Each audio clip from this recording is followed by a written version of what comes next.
All right, let's call this meeting to order here on the 9th of December at 6:30. We have a quorum. We begin with the Pledge of Allegiance. Pledge of Allegiance to the flag of the United States of America and to the republic for which it stands, one nation, under God, indivisible, with liberty and justice for all. All righty. Call the order at 6:30. We have a quorum. Do we have any amendments to the agenda? All right, seeing none. Do we have any public comment? Yeah. Julia?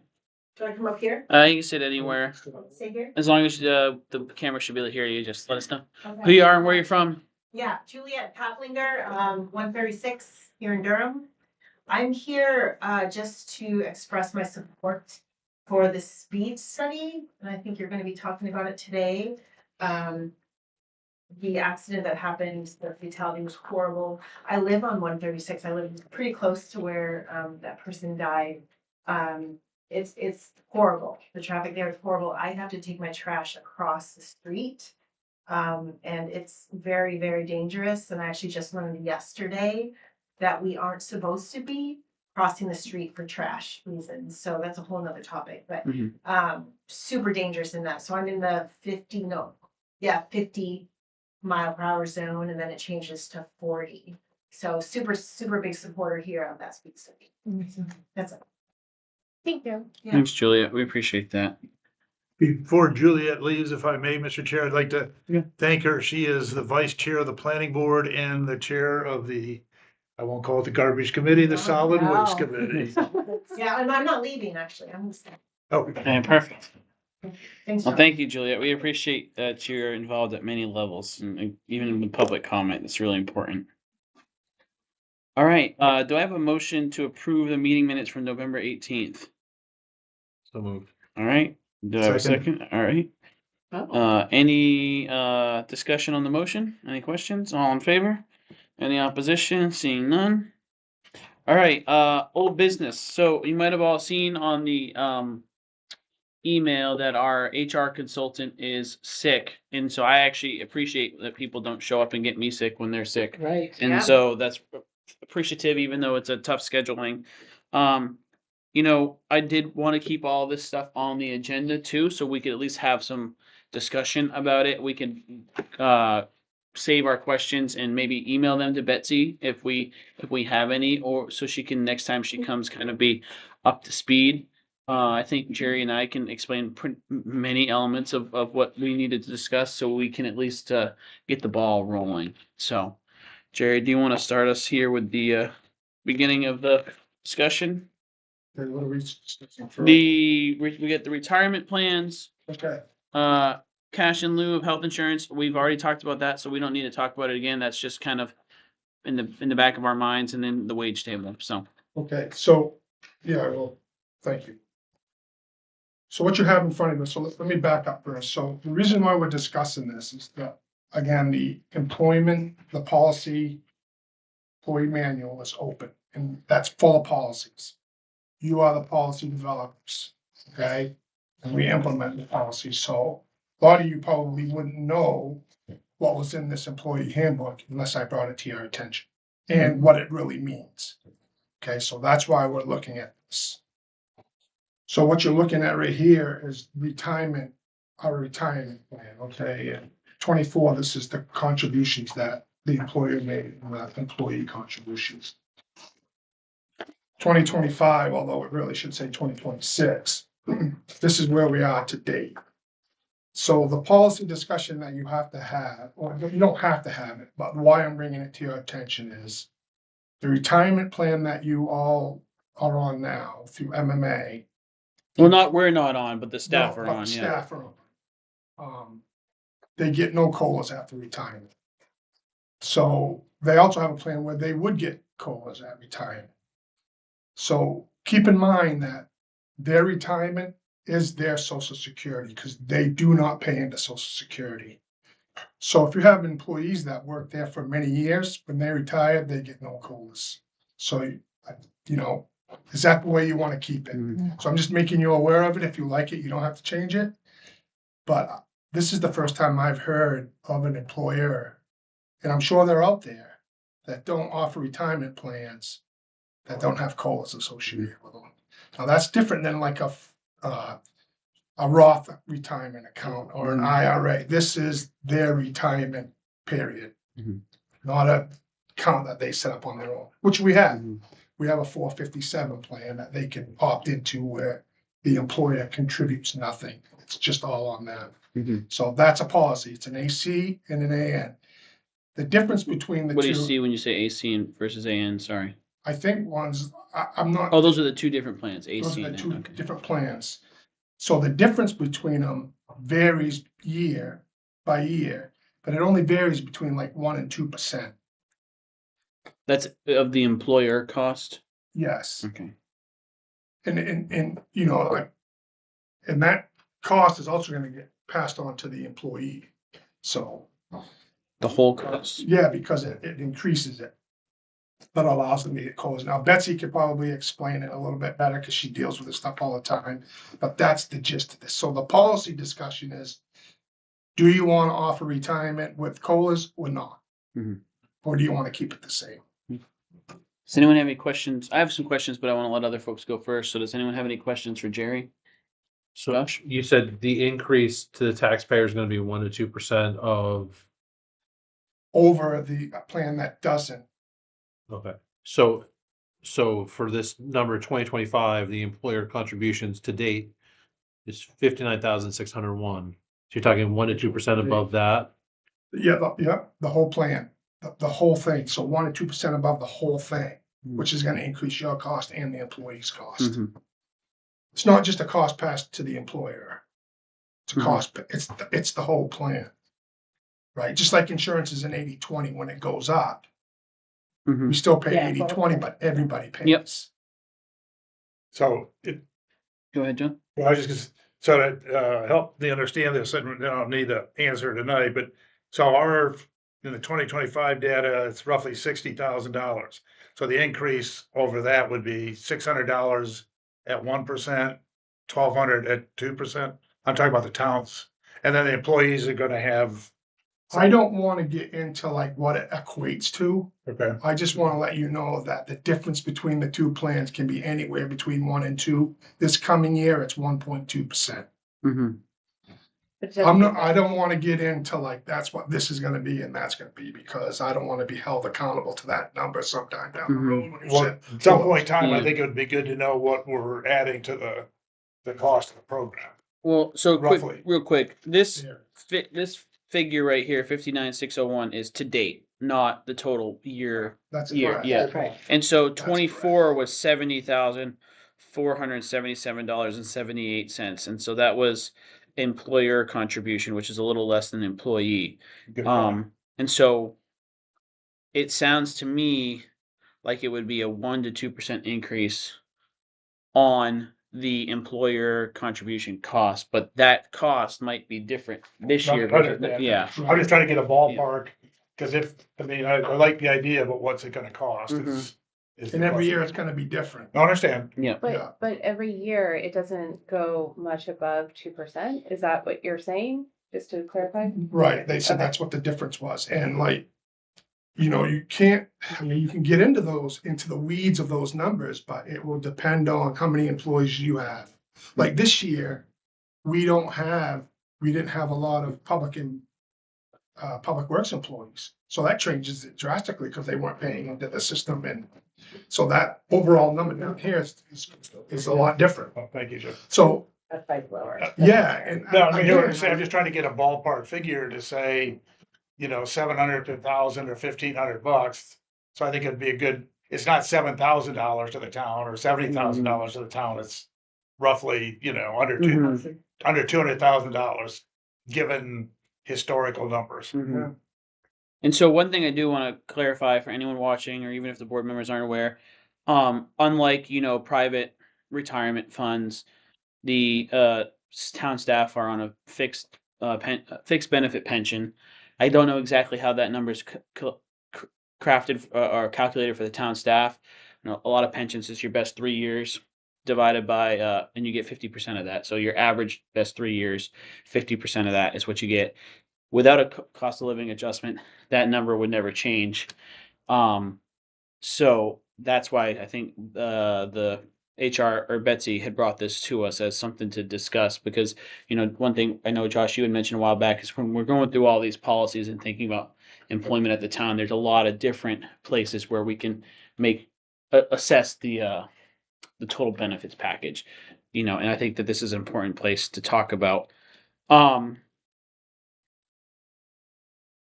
The other thing too is when you work for the municipal government, like Jerry said, once you are in the pension system, you no longer are paying into Social Security, so it becomes your only source of retirement. Unlike Social Security that is supposed to get cost of living adjustments or things like a 401k, which are tied to market performance, they're stuck with one number the rest of their retirement. So for me, and we don't have to have a vote on this tonight. This is just talking about the process.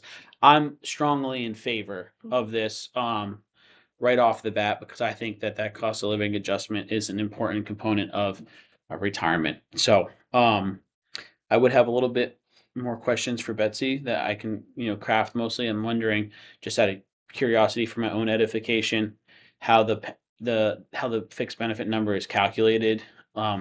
Are we at 25 years plus a minimum retirement age policy, or is it just 25 years of service? Those are sorts of 5 years vested. Yeah, but to get the full pension, usually you have to meet the minimum a 25-year mark. In some pensions, you also have to be 65. So I'm just curious about those sorts of details. Not that it's a deal breaker either way for me. I'm just kind of curious, and I can email you those questions to ask Betsy. Okay, that'd be great. Yeah. And if we don't get them from Betsy, we'll talk to MMA. Yeah. Well, And so the main, the- the main trust. Is it actually. through Maine Giants. PERS or MMA? Main PERS. So Okay. It's really the same thing that you're on. Yeah, now, probably. Yeah. If you're into the main state. I remember watching a training video on it, and staff have to opt in to the pension. Yeah. Yes. Some places you can choose not to opt in, but I thought I recall that you have to here. Right, Yeah. because we didn't sign a 218 agreement, so without that, they would have an option to pay into Social Security, and they could have both, but that's Mhm. not the case here doing it right now. And so my other question for Betsy would be, how does this impact people who are already vested under a plan that doesn't have a COLA? How is that going to impact their retirement if we then switch now? Do they get caught up or Nope. does it have not a So big it will deal? start from that period that they're on, so the first number that 40 years they have in retirement will stay with no COLA, and it'll be moving. So forward it'll be a from little that bit more complex. for them to figure out. Yeah, but in theory, if they stick around for full career and get a new top 3, yeah, I'm just doing some math out loud. Yeah. Anyways, but So do we have any other questions for Jerry? To me, this is a better idea of employee retention than I think some of the other options we've discussed. Yeah. I think it's more feasible for the town. I think it's going to have benefit more people. And what I would like to see is, when you're putting the budget together, is the number with this and without this, just to, because just so we can say we need to see it. Because there's 2 different ways to calculate it, With right? this, Unless you're trying to opt in right now. no, we won't. None of this will take place until after July 1st. Right, Mm-hmm. right. So. Okay. I mean, I think we need to do our due diligence and see the numbers. Can I ask a question? Would the numbers change your policy decision? It depends on it could. Okay, So for me, it wouldn't change my vote at 1 to 2% difference. And for when I'm thinking about what I think is an important need, that's not going to change my vote. So I don't need to see that number. But if we have additional discussions about total compensation and stuff, that's something that we could maybe before the budget at least get just that line of, hey, this is what it looked like based off current projections and stuff. I just want to don't fall out of your chair that I'm going to agree with you, but like Hmm. at this point, chances are, yes, we are all going to agree with it, but doing the due diligence, and I'm sorry for the extra leg of work, showing the town that we are actually looking at the numbers. Mhm. It just makes common sense to say that, okay, we are looking at every single thing and making sure that this is the right Mhm. move, no matter Yeah, and what. if people want to see that number, it's fine. I was just saying, when Jerry asked if it would make, I change our mind, I'm saying for me it wouldn't, but if we want to see that, that's totally fine. Yeah, I get that, In but the grand scheme of things, it's a drop in the bucket for the Yeah. budget, but still, I think for me to say yes to something that's going to be an ongoing increase, so Yeah. it's gonna increase 1.2% This this year, year, and then it's gonna be another 1 to 2% on top of that next year, and then on the next year, and the next year, and the next year, and the next year, and the next year. well, that's, Eventually, it gets closer to the $7,000-10,000 increase over a course of years, right? So will Well, it, cumulative increase, right? yes, but not. But still. so will it necessarily affect my decision? No, but I think I have an obligation to the taxpayers to say, I want to see it this year, and okay, let me just explain, though. The numbers will change, so I could give you the numbers for this budget, but next year it could be completely different. And it could be different from the time July first gets here to the number that I give you during budget season, so. Mhm. And not by much, But I so, think what's important to me is that it's 700, what I forget what it was, to $600 to 1,500, 2,000 $1,200. versus 7,000. I mean, well, that's not gonna be the difference, though. no, I Yeah. mean, but I mean, at least we can say that. So if somebody says, well, wait a minute, you're increasing, but I mean, it looks to me like a total of 15, let's just run it up to $1,500 versus the one that we talked about last time, which is pay 4 people an extra $2,000 each. So that, to me, this is a very good benefit for our employees at a much cheaper cost than some of the others we've looked at. So just keep in mind, you're looking at the taxes, so you're looking at your constituents, but you're also an employer Mhm. Right, for your right. staff. Well, I was gonna ask, Deb, did you So have you have to anything, balance that. did you have anything you I'll had? leave it at that, and I'll try and crunch the numbers for but I you. think if I'll get somebody to do it. Cause Yeah, I'm it not could be, gonna you do know, it. a ROM level. Well, ROMs are normally 40% plus or minus, but I think a ballpark number on a piece of paper, we should have that. We should be able to explain that. Okay. So- I'm actually in favor of this as well. I think it's important for us, you know, when we think about goals and objectives for our select board, we need to take care of our employees. Right. And for the minimal amount of impact that this may have on the finance line, it's. But we well also worth need it. to, I hear what we're saying, but we also need to consider the people who voted for us and the Mhm. constituents. I Sure, mean, of I course. understand that we want to do good things for employees because we got a good bunch of people. Yeah. But we need to at least say we had the information to make the decision. Agreed, Yeah. Mhm. agreed, So- definitely, agreed. A good way to, just a good thing to keep in mind here. You know, so I think what we got to do here is just have Jerry, when he's working on his budget for him and Mark and the department heads are all sitting down and figuring out what personnel budget's going to be. It sounds like once you have that number, but even before we get our packets, it could just be a heads up before, because I'd like to vote on this policy before the packet gets created, the budget packet gets created. And when you're in those preliminary parts, it's just, hey, here was our contribution. At this current level, it's an increase of 1.2%. So when I look at last year, if we had voted on this in 2023 to go into our 2024 budget, we're talking $1,500 difference for the staff. And yeah, that extrapolates because then this year it's $1,500 different than what it would have been.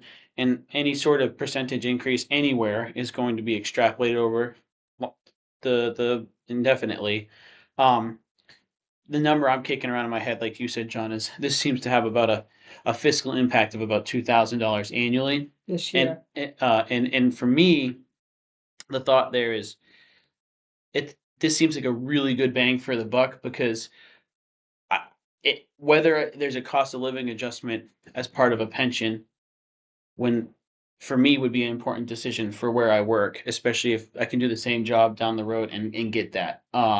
And so that's a pretty big, I think, return on investment in terms of retention and stuff for us. And that's where my mind's going with this. And when I think about, you know, fiscally responsible things, I think this is one of our best buys for our bucks for a retention lever personally. And so we don't have to vote on this tonight, and we can get additional information. But I think it's good to have this conversation, much like we had the cash and lieu conversation. So I'll pull it all. I don't want to beat a dead horse, but I don't disagree with you. But the reason I want to see more is because you're saying it's capped at 1 to 2%. Is that in writing, or is Yes. that what it's historically been? This- I don't know that stuff, and so Okay, that's the reason. okay, fine.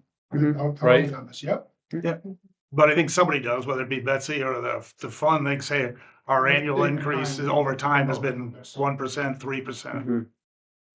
It's 1%, it's 1.2 this coming year. Even better. Seems so low for such difference of the benefit. I think part of that is because the money in your pension system is invested, but so on the years that it's doing better, then and you're not getting any of that benefit, they can backfill where they need. So the benefit of the pension is that you're not going to have the boom and bust style cycle. You're going to be consistent, but I would be willing to bet that the pension managers come out a little ahead enough to make it work that way. They're So not losing a lot of money then- unless they're betting on Bitcoin, so. and then there's other mechanisms to build liquidity in pensions too that aren't always available to market driven accounts. So cool. So if people could summarize to Jerry any questions they have tonight via an email one-on-one to him, just so it's in writing, that I think that'd be helpful. And so my hope is we're going to go through all these things and talk about them individually, like we talked about the one last meeting, this couple this meeting.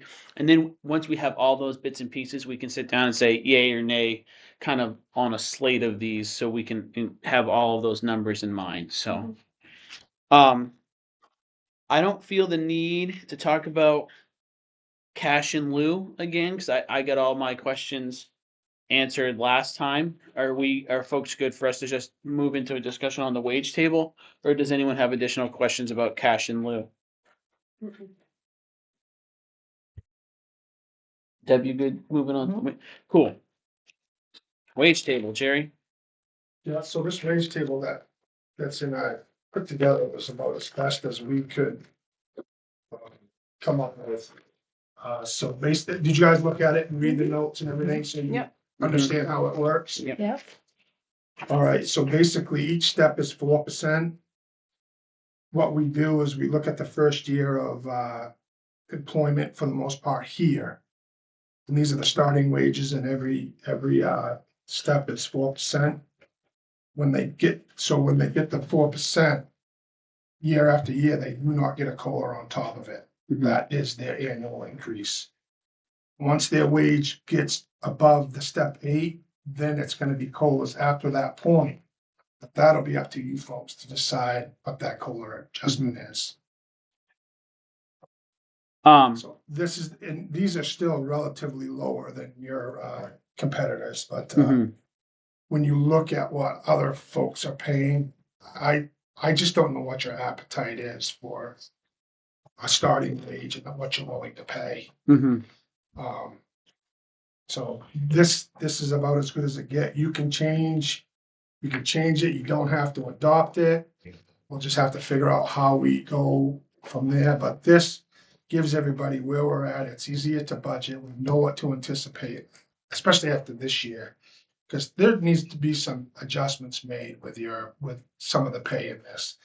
I mean, for instance, Public Works especially. So if you look at these Public Works starting pay, I had to bring the pay up to that $25 an hour just to get people here. And we have people at Public Works that have been here 8 and 10 years that aren't even close to that 8 to 10 year mark. So that's where we're at with the pay. And I was gonna make it part of my manager's report, but I'll tell you right now, the last person that we hired at Public Works has already given us 2 weeks' notice. The one you That we just hired? Yeah, doesn't wanna do it. mm, So now we're down an employee again, so. right before snow season. So it's difficult, okay? So I think, the starting wage here is okay. I really do, because when I look up on MMA and I look at the starting wages for truck drivers, laborers, plow trucks, it's right in that ballpark. I mean, it could be another dollar or so, but it's where your employees are now are significantly paid less for the experience in the years that they've been here. Mhm. So I just share that with you. I mean, I don't, and then over here to the right, each step, 1, and so like, if you look at down at Public Works, the truck driver labor at year 1, that's his annual salary, 2 annual salary. So that's how you can see what their annual salaries are based on Mhm. years of experience. So that's how a wage table works. It's whether you want to adopt it or not. That's the policy discussion. So for me, I think wage tables are really valuable because there's a reason why most government agencies have wage tables. It's transparency for the staff, transparency for the taxpayers, and it helps us plan. And I think one big thing that this board has been really big on, and Jerry has been really big on, is trying to better extrapolate expenses. So like things like the capital improvement of like laying it out, like this is what it's going to be every year. Trying to get better with those sorts of things. So without even mentioning the numbers, I really like a wage table. And I will just say, I think I really appreciate, Jerry, the amount of work you and Betsy put into this, because this is a lot to come up with. So, does anyone have any questions for Jerry about the concept of a wage table or any of these figures or anything that they might want to see for more information? I have a comment and a question. I also am in favor of wage tables. I think it is the right thing to do. If this were to be implemented, would all the employees today be reviewed on their year and some gets a substantial increase? No, once no, these are annual increases based on their years of service. Right. So, This doesn't these are not tied to reviews. right, but if I'm an employee and I've been here for 5 years and Yeah. I'm making less than the number in the 5 column, will I get an increase to match this number on the wage table if this is implemented? Yes, and some people are gonna have to, see, this is where it gets tricky, and that's why I The don't want you all implementation of getting it. into the Right. weeds of it, okay? Some on Public Works, they're already off the table. In They've terms of their already- number of experience, Right. For their but not year- the wage. In terms of their Actu- experience, they're off the table. Yeah, they have more than 8 years of experience, and they have more 8 years of working for Durham. Mm-hmm. So they would be even off the table, so there is absolutely no way I can bring them up to like the 8 level or off the table, because my head would be hunted and so would yours, because it would be significantly increased, and I don't think you wanna go that high. I think you just wanna look at this as a policy discussion, and then I will work with my employees, and you will see their full-time wages and the full-time wages benefit full-time wages line in the budget. That will reflect where they land and where I think we can put them.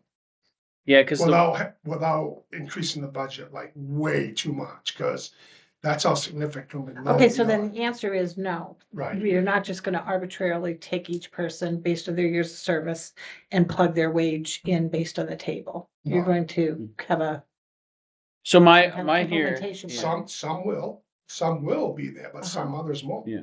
It's not a black and white So you're saying that answer. when we adopt, if we were to adopt this, it's not saying, all right, the new policy is just tell me how many years you've been here and that's the number you start at. There is going to be some element of moving forward. We have this wage table, but I know you've been here for 7 years, but you might be starting at 3, taking into consideration your current salary, the new wage table, all those sorts of things. Yeah, Because it'd be a scary number if everyone just started at exactly the year that this wage table reflects, because I think this wage table also, from what you're saying, makes some of the necessary adjustments to get the whole classification into a better, more competitive, but kind of middle of the rung compensation. yeah, we wanna be careful. It's difficult here because everybody knows who's in these positions, but you can't talk about these people, so it's, let's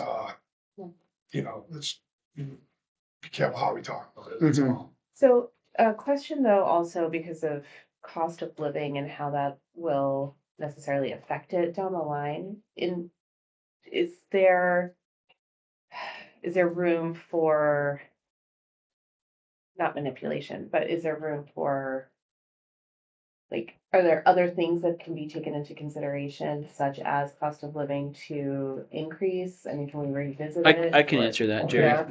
I thought about this a lot, and so I think about as someone who sits in a wage table job. With these being 4%, on a good year, most years we would expect a 3% roughly cost of living adjustment. So this should capture your COLA and give you just a little, maybe 1% more purchasing power. And I think what with the wage tables, what normally happens is they sit static for a while, and then periodically the administration or that oversees them says maybe it's time to reevaluate that. So at least in the state side, that's when our like union would say, hey, the wage table is no longer relevant. You're only bringing us up 3% a year, and inflation's been 5% a year for the last 3 years. So I think that if we were to adopt something like this, one of the policies would be subject to periodic review from the select board, because if we adopt this and for the next 4 years it's 6% inflation, yeah. Oh, it says it. It's Every very 3 years. Every 3 tiny years. and very small Yeah. Well, print. it's hard, Yeah. because this is a big No, it's- spreadsheet. But it's also important that we say it out loud Sorry. here. I think it's No, a that's really good, good 'cause I didn't see it. Thank you. good I didn't see question. that either. But like if we get 3 years down the road and everything still looks hunky dory, it's like nope, no need to Yeah. adjust it, It's also So- really small print. Yeah, I And know. Massive. Wait. Okay, thanks, Rich. yeah, and and I just wanna make a point that some people may think, especially for the folks at home, that these like are mere increases and they're not, like, or they're not based on reviews. Um, I just want everybody to know, if there's a problem with somebody's work performance, that gets addressed long before it's time to give them an annual Yeah. raise. We Mhm. deal with it at the time, and we document it, and we keep documenting it. And if they continue to have poor performance, there's ways that we deal with it. We don't use money to leverage their performance. Any other questions? Yeah, I do, I'm John? sorry. So if I understand this, if this is adopted, Jerry will then say, Joe, you're a 5, Sally, you're a 6, whatever it may be. Are the moves to the next step annual? Is that just an automatic, you put in another year? So we won't be dealing, so what we're gonna have is cost of living plus or minus, depending on what the cost of living is, but every year is gonna be a 4%. If you follow this, every year of Mhm. service is gonna add 4% to your salary. Mhm. And so it could be more, could be less. If What if we follow this? It's only 4%, unless we make until people get to step 8, and then after that it would be a cost of living adjustment, and Yeah. we would still have to approve that COLA annually. So, if we get to our budget next year, and there's no one who's moving past 8, Jerry doesn't have to ask us what we're approving for COLA. But if it's like, all right, we've got enough people, we've got people who are moving past 8 into year 9, what's the COLA that you are all so the adopting? COLA for is this not a year? concern until you go past level 8. Yes, correct. And you're guaranteed at least a 4% increase annually. For the first 8 steps, yes. 8 steps. Yeah. 8. And depending on the financial situation of times, I mean, we see this in other state agencies. Sometimes there is no COLA if money's really tight, and the top end people might not get a cost of living adjustment because you're saying you're already kind of maxed out at your wage. We're in a budgetary period where we can't do COLAs, and we've talked about that before. We don't want to be there, but that means, like, I think what I like about this is like there's still that flexibility for people after they've been here for a long time.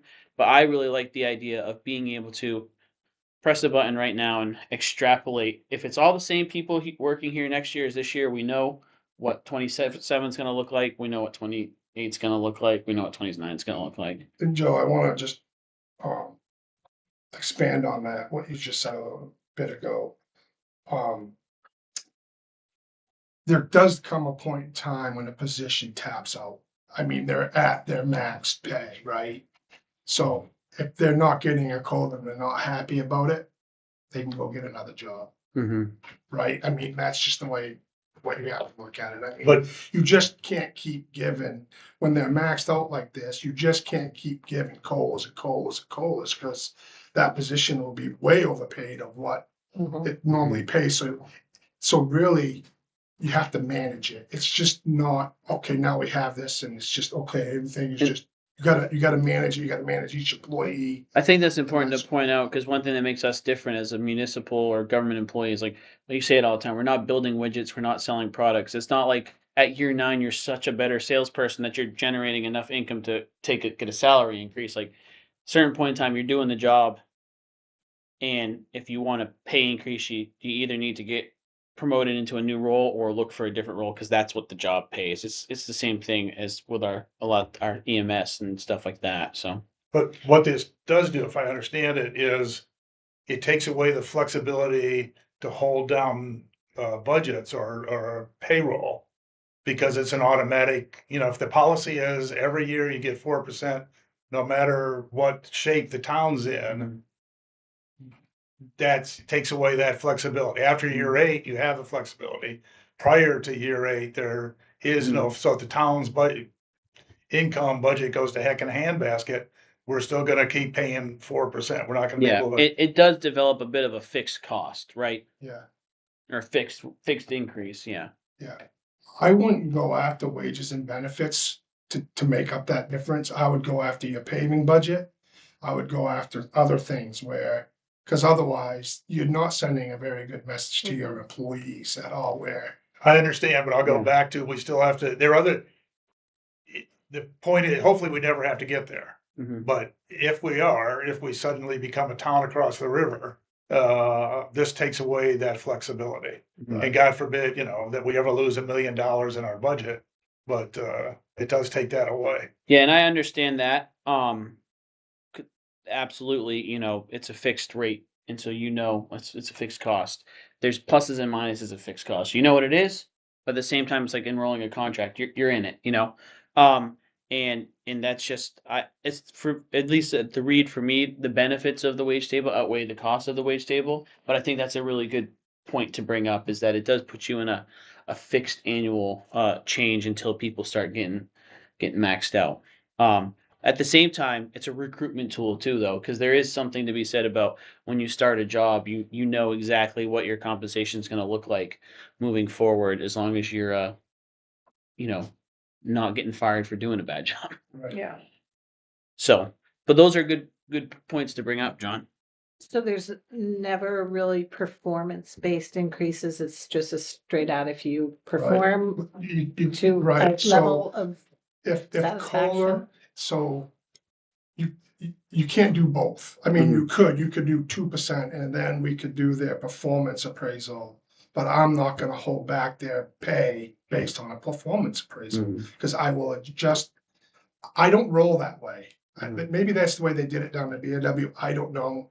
But I'm not gonna leverage their pay on their performance. If they are not performing, I will deal with it before their performance appraisal. I'm not gonna say, well, you're not performing, so I'm not gonna give you a raise.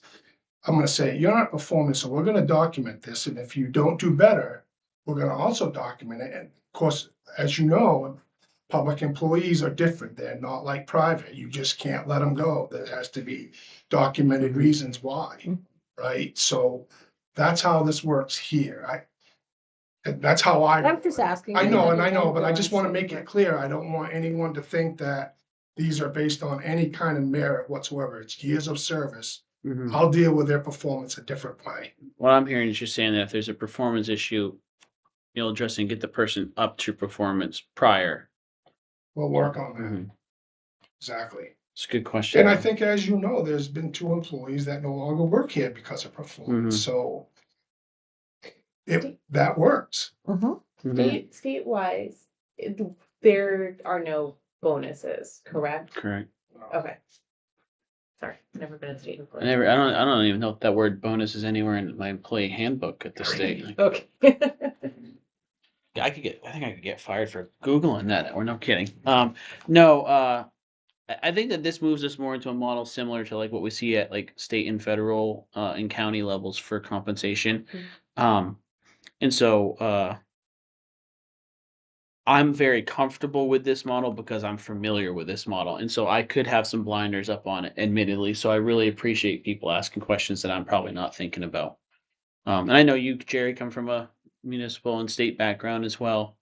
And it's definitely different than the private side. So it's good to have these discussions. Yeah, uh, it's been somewhat difficult having come in after one town manager here for 9 months and adjusted wages. Then you had an interim town manager come in for 6 months and adjusted wages. And it's all different. It's been all over the place. It hasn't been equitable. It's been very difficult for me to kind of like look and say, you know, is this really fair based on skills and abilities and that sort of thing? But, Yeah. and this really helps just put everybody on the same kind of playing field, if you will. Of course, it'll be up to me to decide, okay, this is where I think you're gonna land, but like I said before, you've got employees in town that have only been here 4 and 5 years, and that might be appropriate. You got employees that have been here 10 and 12 years where they're not gonna be able to jump all the way up to 8. Mhm. I'm just gonna have to explain to them, Right. What? look, you're getting a significant raise as it is. The select board and myself would love to be able to get you way up, but we want to protect our jobs too. Right? Well, We and don't, just things have to be exactly, Right. stepwise. So you you're know? basically going to give each employee a start year number exactly. based on their skill set. their- Yes, in the years. And I think that this Yeah. falls like when I Yeah, started that's- when I started at the state, I didn't start at the first grade because I had prior experience from a consulting world, and they said, Right. well, we don't count all those years because the job was tooled a little different, and have a discussion as to okay, we can start you at this step Right. because of your experience. And there's like Same way with us, right? Yeah. Even new employees, you can say based Yeah, on what right. you, right? Right, because you have lateral Mhm. transfers Yeah. already in the book. So, but when you have a promotion, let me talk about how promotions work. So when you have, when somebody promotes, so the best example I have is Public Works.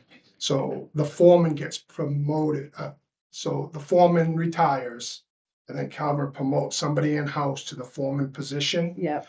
What we'll do is look at where that employee was, see what his pay rate was, go down to the foreman position, see what step that is, where it's the closest, Mhm. and then give him that next step. Yeah, I'll use an So that- example here because this is Yeah. this is a good thing. So if someone's a truck driver, laborer, and under this wage table, they're at step 5.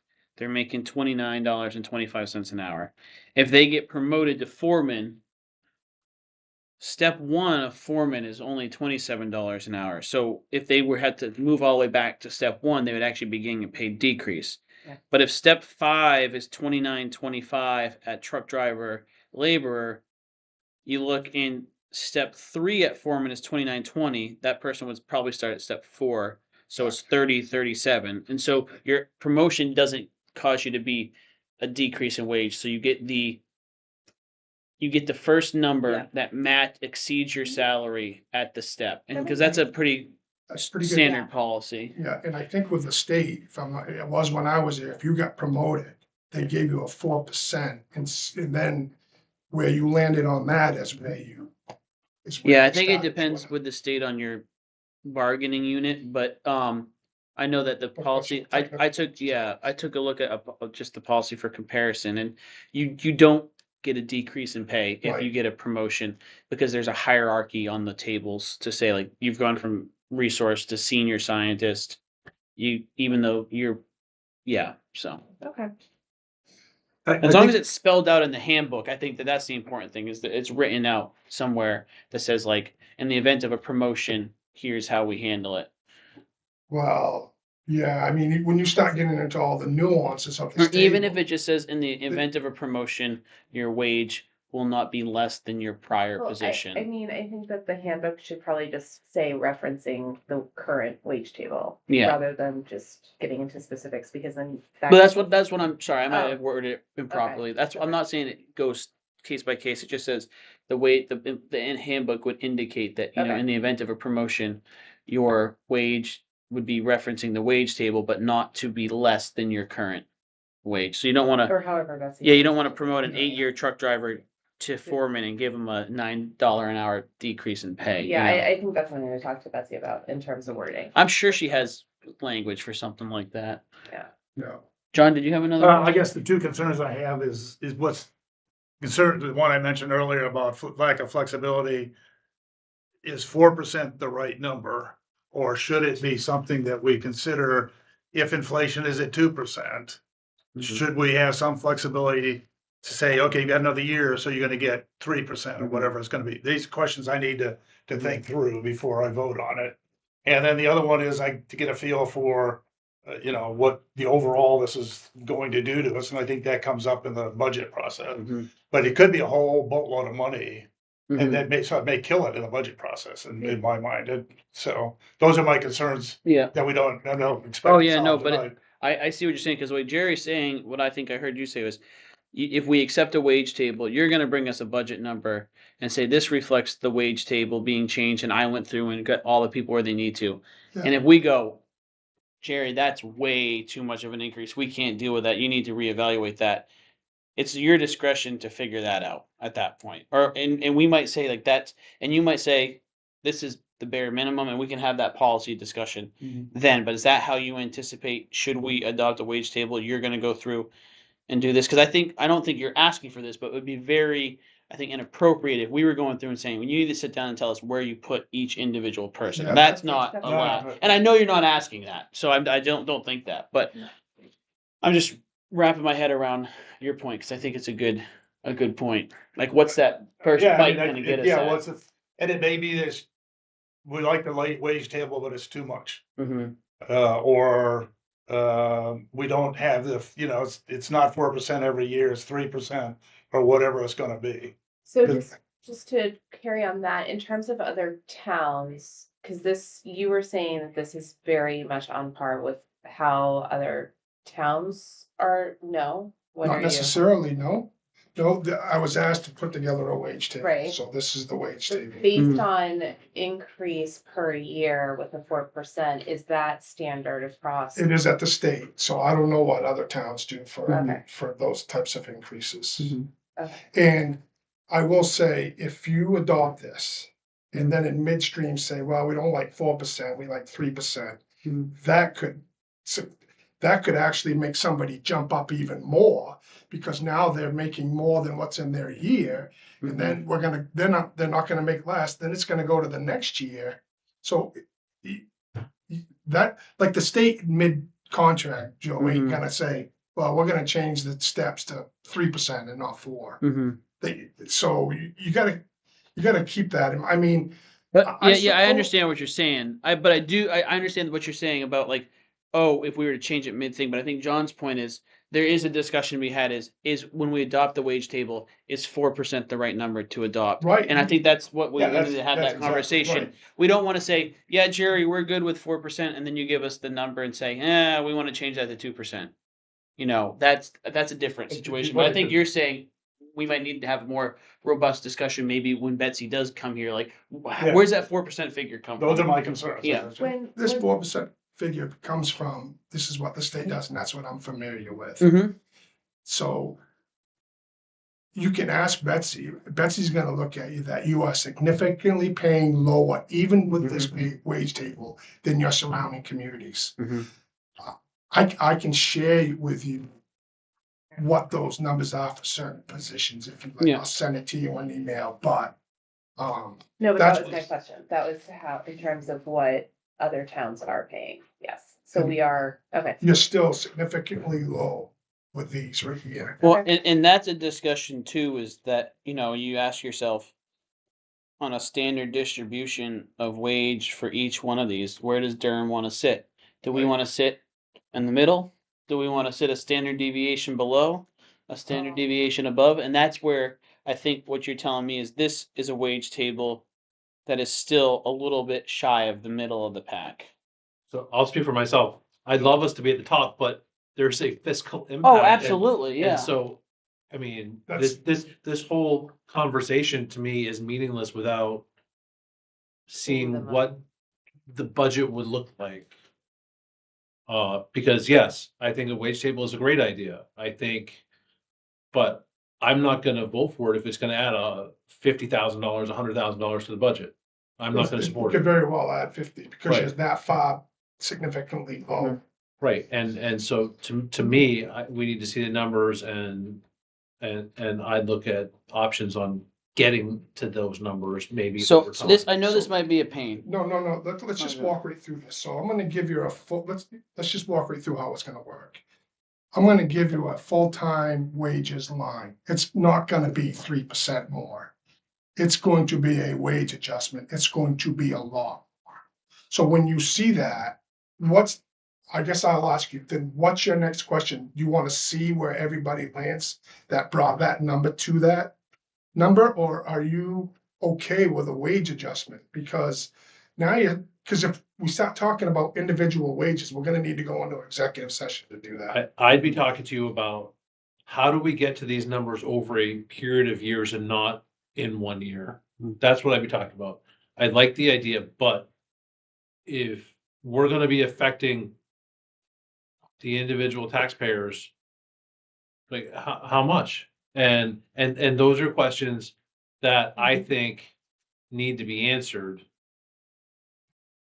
as part of our due diligence. Right, and I think you'll see that in the budget, because you'll see what was last year and you'll see what it is this year. But what And I'm if you say hearing, reduce it, then I can go back, and then it's gonna either be reducing a percentage, so we'll have to talk about the wage table again if you adopt it, or some, but what I'm hearing you say when you say earlier you talked about how if you just adopted this wage table and put everyone exactly where what their current years are, that would be a huge amount. And you're saying I'm already going to go through and bring people down to. So just because you've been here for 10 years, you're not starting at 8. exactly.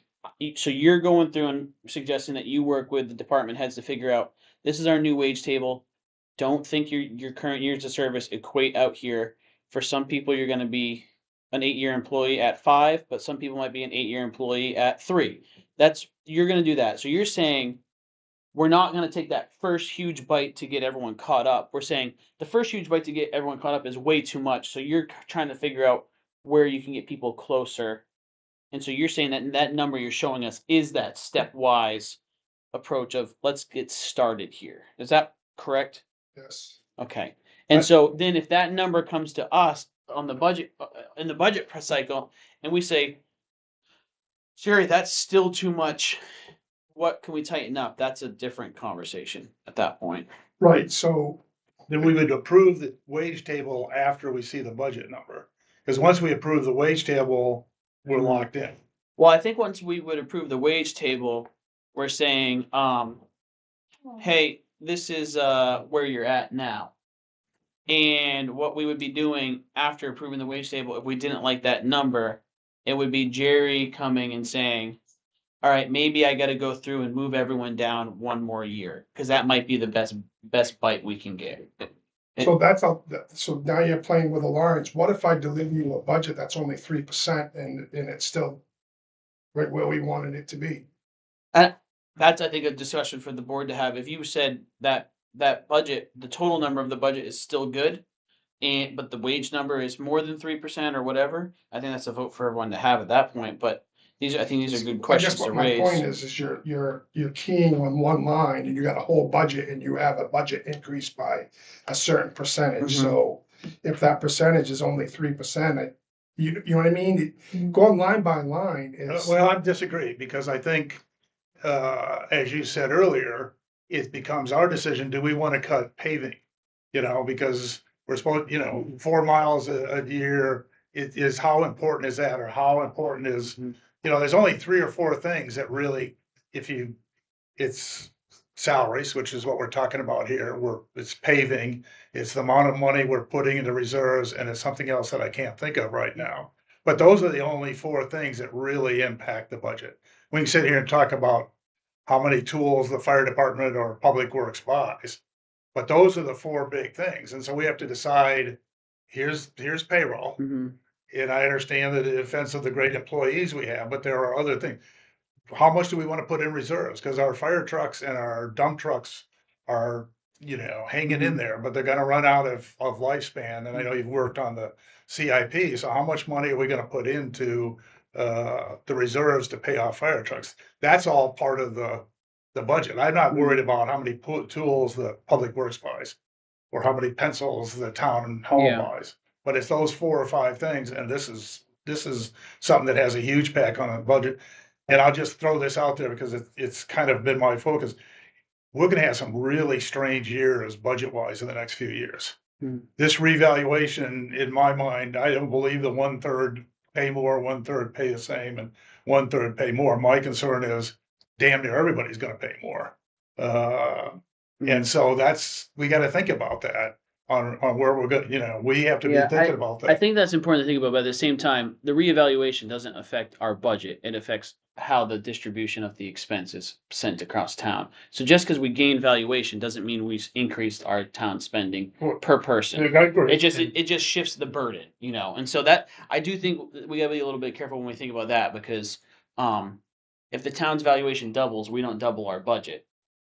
No, but I think if we raise the taxes a certain amount, then we're gonna have good employees who are not gonna be able to service people because we're not gonna have people in the town paying their taxes because they can't afford it. And so, to me, this is, I think we just need to watch our budget, and really, and I appreciate Jerry's done a great job on this. I'm not saying it's Mhm. not, but those are my questions in a time when our whole budget process is, Yeah. people are pushing back on taxes and budgets. If the school board is 8% and the county is 12.6%, those are big, huge numbers. I will say though, making adjustments in my opinion, making adjustments prior to reeval is the time we want to do it because if we do anything major during reeval, it gets very confusing for people. And I think we have time to do this. And I also think when we talk about expenses in the town, there's a lot of fixed expenses. And really our wiggle room is, do we want to not fund capital and do we want to stop paving roads? So those are the two places we can take money. But there's also expense of like the impact if we don't make the necessary adjustments. So we don't have a contingency budget. If we lose this town staff person, the expense of getting that person back and getting them to the level of experience they have right now, that's an expense we don't have an estimate for. My experience has always been losing people is more expensive than keeping people, especially when you think about the institutional knowledge that goes away in a town like Durham when someone leaves. And so that's one of the things that I think the wage table is important. And in my mind, I'm deferring to Jerry and our department heads' expertise here to say, bring us a number that brings us as close to something competitive that you think we can still stomach, and that's where I think that's what we're asking, what I'm Which asking, is, I think, what you which I think is say what you're Jerry delivering here. says Yeah. he's delivering. I know that you're not privy to the conversation that Betsy and I have. But when we put in more competitive wages in here, I tell them there is absolutely no way that's gonna fly. It just isn't gonna fly. We have to come down on it.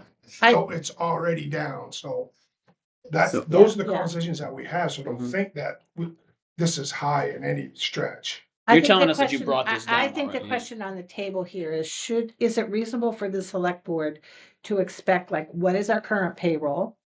If you evaluate each person and put them in their rate that you think they are, what is that number?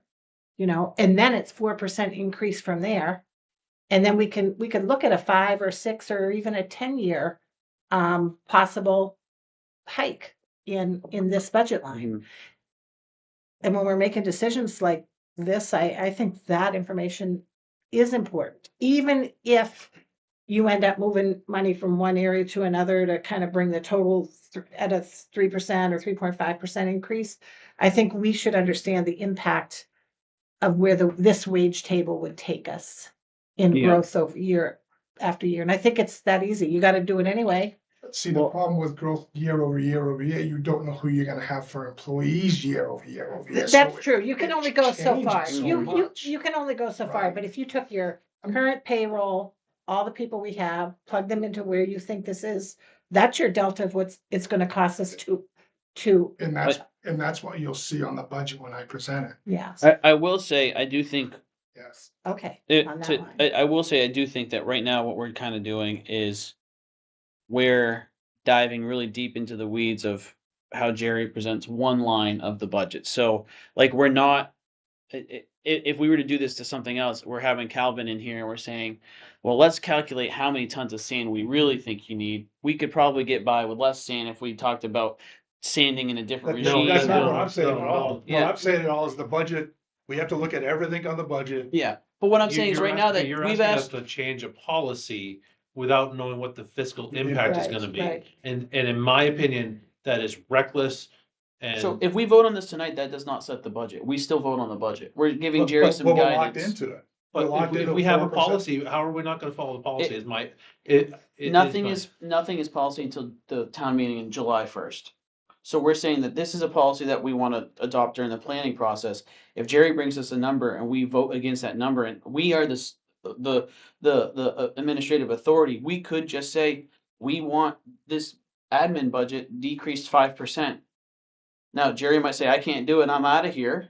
But we still, any vote on this does not lock in the number. We're saying, we have hired Jerry, we are asking Jerry to bring us up to a wage that we think is competitive without being egregious in a piecemeal way. And he's saying, this is the table I want to work off of. I just got to go through and make those adjustments and bring you the number. And I feel like he's bringing us that number The in only thing I budget would time. say different is, it would, everything you said, and at the end said that we can afford. Mhm. And I think that's the question is, you know, what can we afford on a budget?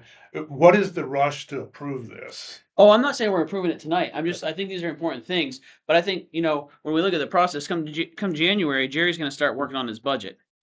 And so when we say what we can afford, we're telling Jerry, if we were to vote on this, we're saying, sure, work off of this table and bring us a budget. And then we look at the budget, and if we don't like what we're looking at, that's when we start saying, all right, we need to make some cuts here, or we need to make some changes. And we might say, all right, Jerry's brought us a municipal budget that's increased 3%. Well, we need to get that down to 0%. Now we start talking about the cuts. Is it more important for us as a board to say, Jerry, you're going to adjust wage tables in your budget? Or is it more important for us as a board to say, let's skip, paving and only seal? And I think that there's still that time to have that. What I'm hearing Jerry tell us is just, this is the wage table I would like to use during the planning process of the budget and then bring you a number based off of this. And he's telling us, this is already me reining it in from the top end, And so I put in the trust in him to say, bring me a number based off of this. Now, we don't have to vote on this tonight, but that's just my thought process on it, so. Fun Because stuff, isn't it? Yeah, well, I mean, I agree with everything, because, Yeah. the budget It's is, tough. as long as we're always not a locked balance. into a policy. Yeah. When we first see that budget, if we're not locked into, you have to do this, and you Mhm. have to give these raises, and you have to do all these other things. If the budget is prepared using that wage table, Mhm. and the numbers are good, we're good. If they're too high, then you're right, but we can say, okay, we really like the wage table, so we're gonna stick with that. Or we can say, because we owe it to have good roads, we owe it to be able to buy fire trucks. So setting a policy, we shouldn't set a policy and say we're gonna buy a fire truck every year, Right. because we don't know the. And I don't think Mhm. voting on or giving Jerry guidance to use this during the budget process is voting on it because we're not locking these policies in right now. I mean, right now, I think Jerry's saying before I go through the time and effort of picking, all right, labor is going to be at 4, CEO is going to be at 3. Is this something you guys or you all, sorry, want me to work off of? And for me, that's a yes. But we don't have to make that tonight. But we do need to have that conversation Mhm. real early in January for sure. I think we've all said yes. But, when I see us voting on a policy, I see us voting on a policy, Mhm. and this is what we're gonna push. Mhm. So if you're, and frankly, before I support it, I would wanna see the numbers, which is, Mhm. if that's gonna wait till, we finalize the budget and that's what it ends up with, fine. But, And that's correct, but I guess what I'm asking, can I just use this for a baseline? Yeah. Does that work? This is what I I think will so. use for a baseline, Mhm. so we can get equitable, and if it's too much, we'll have to discuss how much you wanna go down, and then I'll have to distribute that evenly somehow. That'll be work that I'll just have to do. I think we just talked in a really big circle in the way that we all kind of agree, but we had to get to their different ways. And I think that was helpful though for me. It, being in a municipality and working with them as long as I have, in most cases, they don't go line by line. They're only really concerned about the budget impact. Mm-hmm. That's, and you know, right? So if it's too much of an impact, keeping where we are, it's like, okay, what do we cut?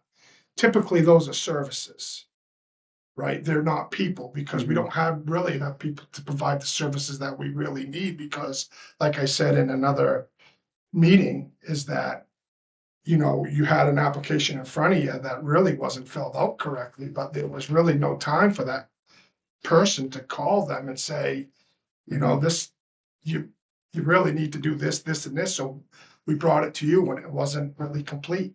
Mhm. That's the level of service that you're at right now, Mhm. where it feels as though we're not keeping up in the office. You may all think it's great, because, you know, you go in and you register your vehicle and they're very nice and they provide customer service. What you all don't see is what goes on the inside, and the things that get dropped and the things that fall through the cracks. Mhm. You don't see that, Mhm. right? But we see it, and not only do we see it, we feel it. But that's one part of the town's function, and I Right. agree, they do a very good job. But we also have to maintain roads, we have to maintain the fire department. There's a lot of stuff, and I'm not saying, I think, I'm gonna quit beating the dead horse, which I think we're fine with building, I'm fine with building the budget using that wage scale, with the recognition that if, you know, you come in and say, we're gonna cut the paving budget from 400 to 100,000, I may not be in favor of it. And I think that one thing that we clarified halfway through this conversation is that giving Jerry the green light to work off of this is not locking us in not locking our budget in now. We might see our full budget and say, this looks good to the select board, or we might see the whole budget and say, we need to make cuts, and that's when we start looking at department to department. And that's where the policy discussion of, is it more important for us to adopt the wages that Jerry recommends, or is it more important for us to, increase the use of fund balance or decrease the use of fund balance, or seal instead of pave roads? Stackpole Road is on the list for paving, so we gotta start thinking about that one too, you know. My truck, my truck will make it over it, So, but these are the things that I think I'm comfortable in giving Jerry guidance tonight based off our conversation to work off of this, understanding that come budget cycle, once we look at the total fiscal impact, we will then have to evaluate what we always do and what causes that there. So, are folks comfortable with Jerry working off of this table to bring us that first number, understanding that our discussion tonight does not approve or lock in any wage table. It's just saying, let's work off of this and see where we're at. yes, I'm good. Cool. Works for me, Jerry. I think that was a good, healthy debate, folks. Nice job on this, Bill. Yeah. This employee handbook is a massive lift when you're working off of zero, and building something new. All right. Any other old business before we move along to new business? All right, new business. Jerry, we've got a discussion here, discussion on legitimizing planner position. Do you want to Yes. bring us up to speed on that? Yeah, so the planner is not mentioned anywhere in the ordinance. So for the last 5, 6, 7 years, planner has been working with the planning board in the ordinance. Did you all read the ordinance? So, the ordinance references the code officer to work with the planning board, and that's not what we're practicing right now. Yeah. With the and that's not our practice now. So I just want to, and George didn't want to be the one to legitimize it. He didn't even ask me. I said to him, I would like to get the planner legitimized in the ordinance, so it reflects our current practice. So that would be the update. I just want you to be aware that there'll be public participation on that in the whole town meeting vote. I just want you to realize that we're moving in that direction. quick question about this Hold on, document, so- sorry. The question that George and I talk about, or I talk about with George, and that I won't talk about with you folks, is George is not gonna be around forever, so that the town will have to decide with the help of my recommendation is, do we continue to have our own planner? Or do we outsource it to someone else to Mhm. work with the planning? So Mhm. that's something we're gonna have to think about at some point. And I'm thinking about it right now, because George is still here. I think I'd Well, rather planner just is have good. George be a lifetime appointment. But this just makes it so it legitimizes the role that Yeah. he has, and Yeah. because when it references the code officer and there, it just isn't correct, so that's all that is. You don't really need to vote on it right now, Yeah. I'm just bringing it The to only your question I attention. had is there's some strike marks in here that aren't highlighted. What are those from? I can answer that one quickly. Yeah, is that It from the came up- It codification? came up through the Yeah. planning board. The other things it does is now, the town requires 10 copies of everything, Mm-hmm. which we don't use, and so it was expensive to the applicant to have to do that. And, the other thing that changed to give George more time was they were required to submit it no later than 2 weeks before the planning board meeting. This would move it to 3 weeks, 21 days, yeah. 21, so, those are the other changes. I mean, they're minor changes. Yeah, this seems like a no-brainer to me. This was written long before we had a planner working, and as the increase in workload came in and we hired a part-time planner, it was just a sign that the planner would take over some of these duties, and this just codifies it, a policy that's been in practice for a while. So I don't need to talk about this anymore. If anyone has any questions for Jerry, other than that, I'm good moving along. Alrighty. Speed study, Jerry. Yeah, so in light of the tragic fatality on Royals Boulevard, I'm happy to request a speed study with the DOT. I need authorization. It's better to have a vote by the Mhm. elected officials to do that. I think, did you all read this? Mm-hmm. You all understand? Yeah. It's gonna take some time, Mm-hmm. may not necessarily happen. May not make a We don't change, have a lot but of data to give them to share. It's an engineering study. I- yeah, I think this is important. We have received, there's been a lot of formal and informal requests to do this, and you know, it's a tragedy, and anything we can do to figure out if something like this can be avoided. I think the speed study is step one of looking into mitigation efforts for this, because we're seeing more and more traffic on our big roads, 126, 125, 136, Route 9, and I think this is a really good idea. Okay, can we just go down? A speed study request application must include the following. Yep. Just so you're aware of what needs to happen in the.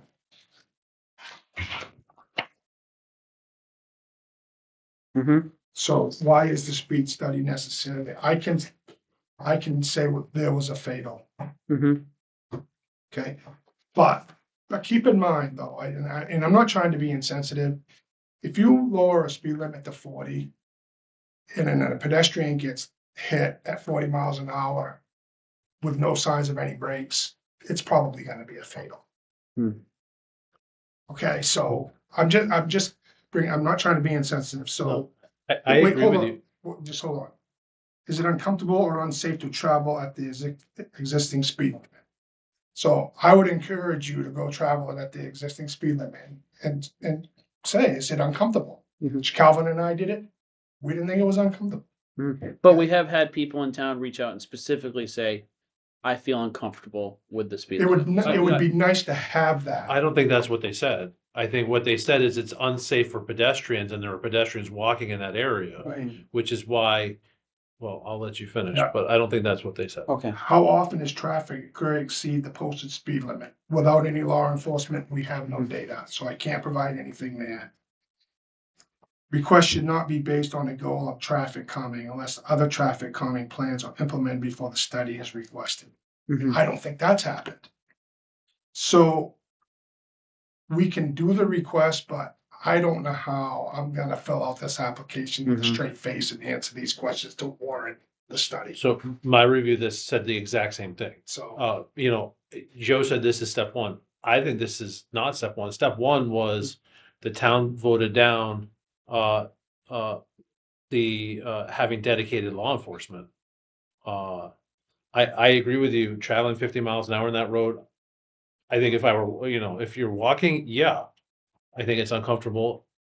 But I think what they're looking at is driving, and I don't think it's uncomfortable driving at 50 miles an hour. they're looking at the engineering of the road, they're looking at the width, they're looking at the distance of the houses from the road. All kinds of different stuff are gonna come in. I understand that, but there has been 9 accidents there this year on that section of road. Like, that's a high accident rate from where the incident happened to the intersection. Okay. Well, that's one thing we could. So say. that was in the news report. And so like that's where, whether I feel uncomfortable or not, there's definitely, it's an inflection point in my mind, Okay, you but know? was that like regular channel news? Yeah, it was So we like, need to be careful so, with but at that. least maybe that could be something we can We can look look And so into. what that's doing isn't that the traffic calming, right? And that's what you're not supposed to use the study for. Is for traffic calming, right? Isn't that's what traffic calming is? Right. I thought Right. traffic calming would be like reducing the number of, I don't know the It- it terminology. Traffic would calm be is to putting- calm the traffic down and get a bit, like sometimes you'll see where they'll pinch the road, so. Cause you have a wide road, it's go, but when you pinch the road down, people Right. tend to slow down, cause it's thinner, so. Or put those speed signs up that, hey, you're 5 over or something, like they have 3 of them on Yeah. the Yeah, street. in Lisbon. and they just did that coming in In Freeport, Freeport, Yeah. yeah, they made everybody stop in front of LL Bean and Bow Street, They all changed with it. 3-way stop. They took it Yeah, away, but they they did had a do it with temporary comments, right? Yeah. stoplight there. so I just caution you to, when you vote, that I don't know how I'm gonna answer these questions in their letter and say, based on this, I don't have anything. I just can't put my finger on what has been done, not what we have been done, but what has been done to date, if anything, to improve the situation. We put some temporary speed signs up. Has anyone done anything? We've got a lot of concerns coming from the residents about this and, clearly, but have we done anything? Has anything been done to calm the traffic, I guess, or to calm the Well, speeding? we wouldn't, DOT would. Right, we would, but have we, from a governing perspective, notified DOT with some write-up that says, this is what we want. We want 4 speed signs, we want this, we want that. Have we, or do we have No, don't we have because any it's obligation to their do it? jurisdiction. We don't have authority to tell them they have to put more signs. I know, but yeah. can't we as a town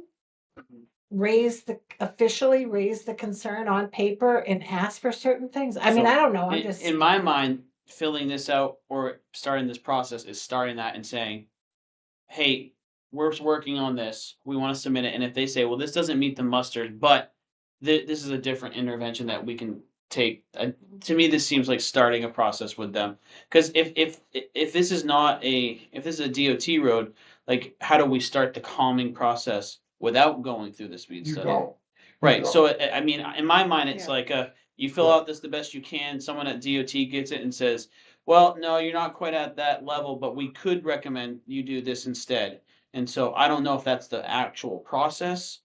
I'm sorry, Alex. So in my mind, if they're saying here's the brief narrative of why this is happening, and I mean words like comfortable and unsafe, those are pretty subjective. I mean we are having people who say that I've seen people on like the informal forum say, they don't feel safe driving down the road because there's so many houses and And there people it's don't dark. feel safe getting their mail or putting Yeah. their trash out. But and even for walking the across the drivers, I've road. heard people say they don't feel safe because they're worried about because they can't see people because it's so dark. So I don't know if we need to get screenshots of those statements or whatever. And so in my mind, why is it necessary? There's a fatal accident. Are people complaining about it being unsafe? Yes. I don't know how you quantify unsafe feelings because that varies greatly from a 16-year-old driver to a 90-year-old driver. How often is traffic currently exceeding the speed limit? We can't get that answer.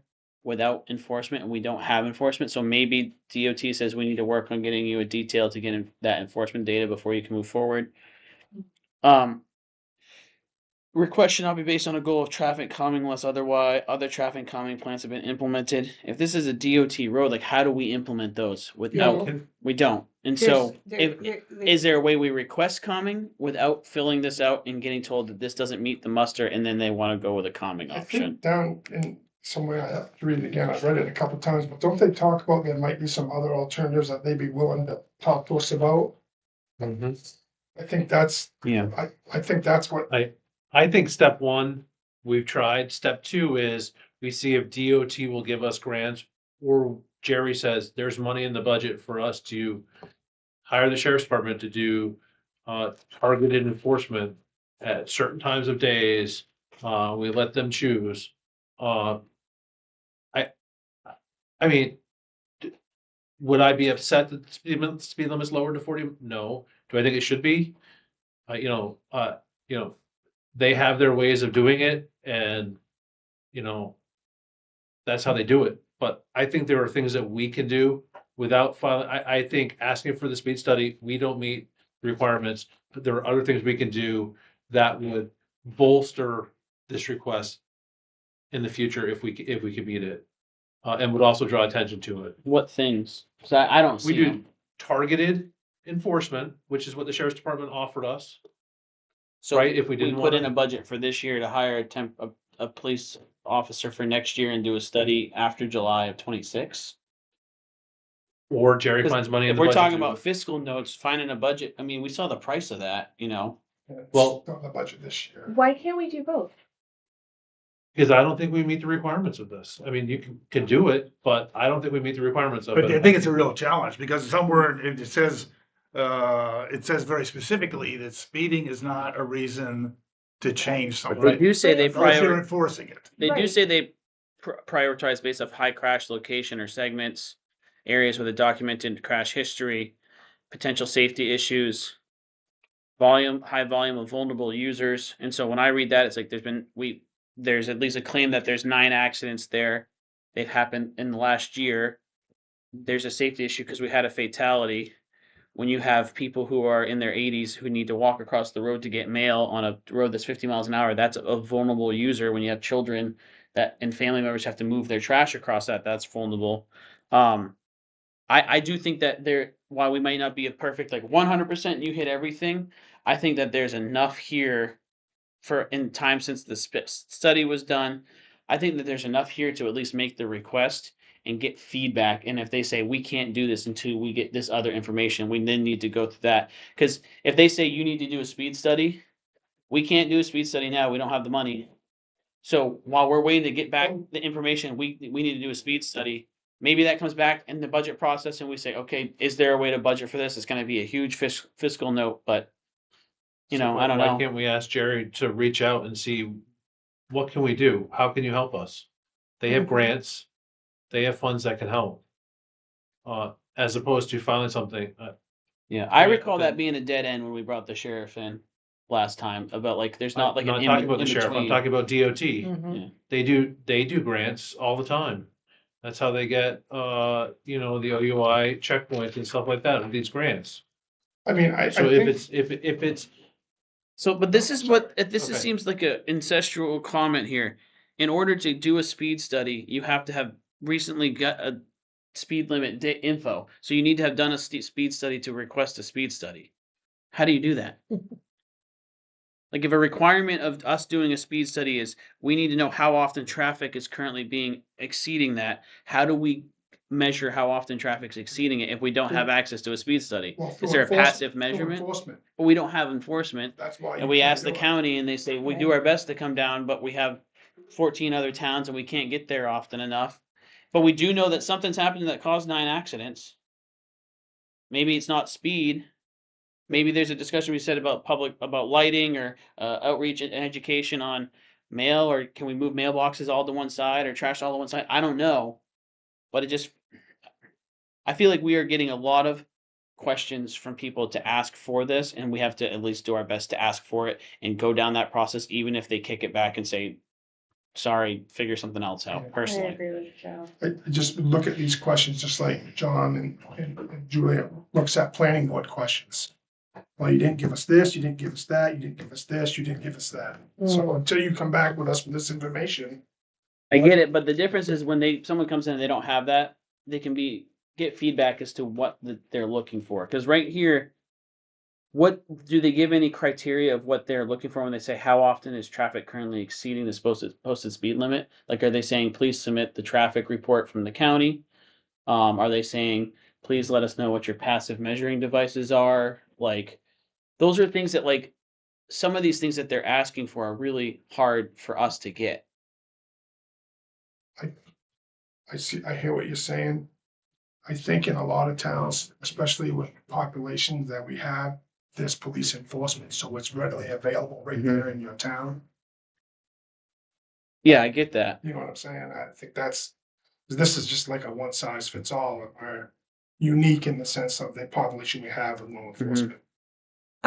Have we though reached out to DOT to find out if they have they keep track of traffic accidents and stuff, just like when the guy came and we added the 4-way stop sign because of the safety risk there. I mean, they know this road is a problem area Yeah. and what their plans may be. Okay, yeah, so I'll back up. My prior life was doing training for municipalities, and one of the classes we taught was sign stripes and speed limits, where we brought the traffic engineers to these trainings to talk about how we do these sort of things. They're looking at that road from an engineering standpoint only.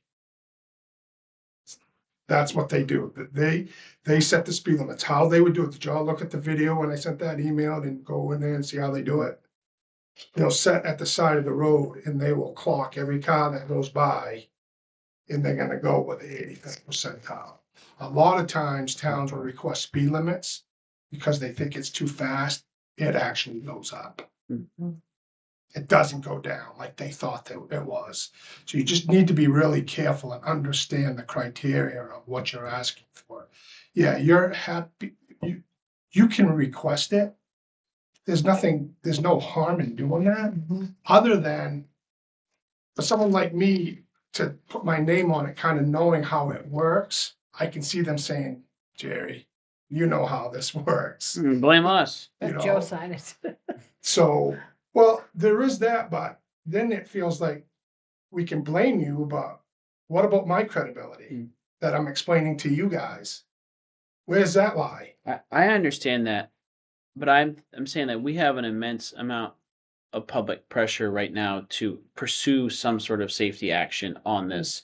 And if this isn't the safety action, we gotta see another safety action because people are asking for this. Yeah. And I don't know how we get to the minimum expectations for this without with the services that we have available to us.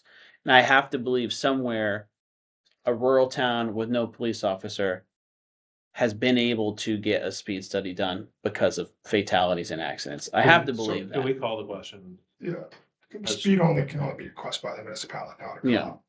Yeah, well, that's what I mean. I just think, for me, I'd like to see us at least inquire more and ask if we meet the minimum, and if not, if there's any waiver that can be filled out for municipalities that don't have certain services and aren't able to get these sorts of things.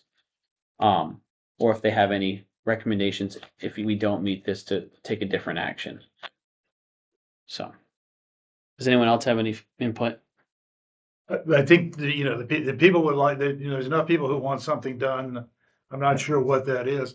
Is it possible to meet with somebody from MDOT in advance and just say, I'm more than willing to go in and plead ignorance and just say, hey, how do we get this? We looked at this. Yeah, is there a possibility? How can we do this?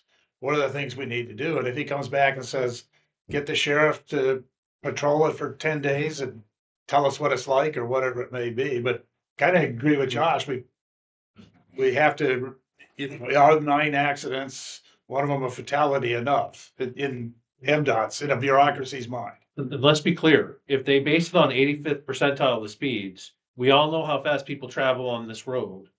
And on my road and on this road, this can raise it because, you know, my mother always told me that they set the speed limits at 15 miles an hour less than the safest speed based on the cars available.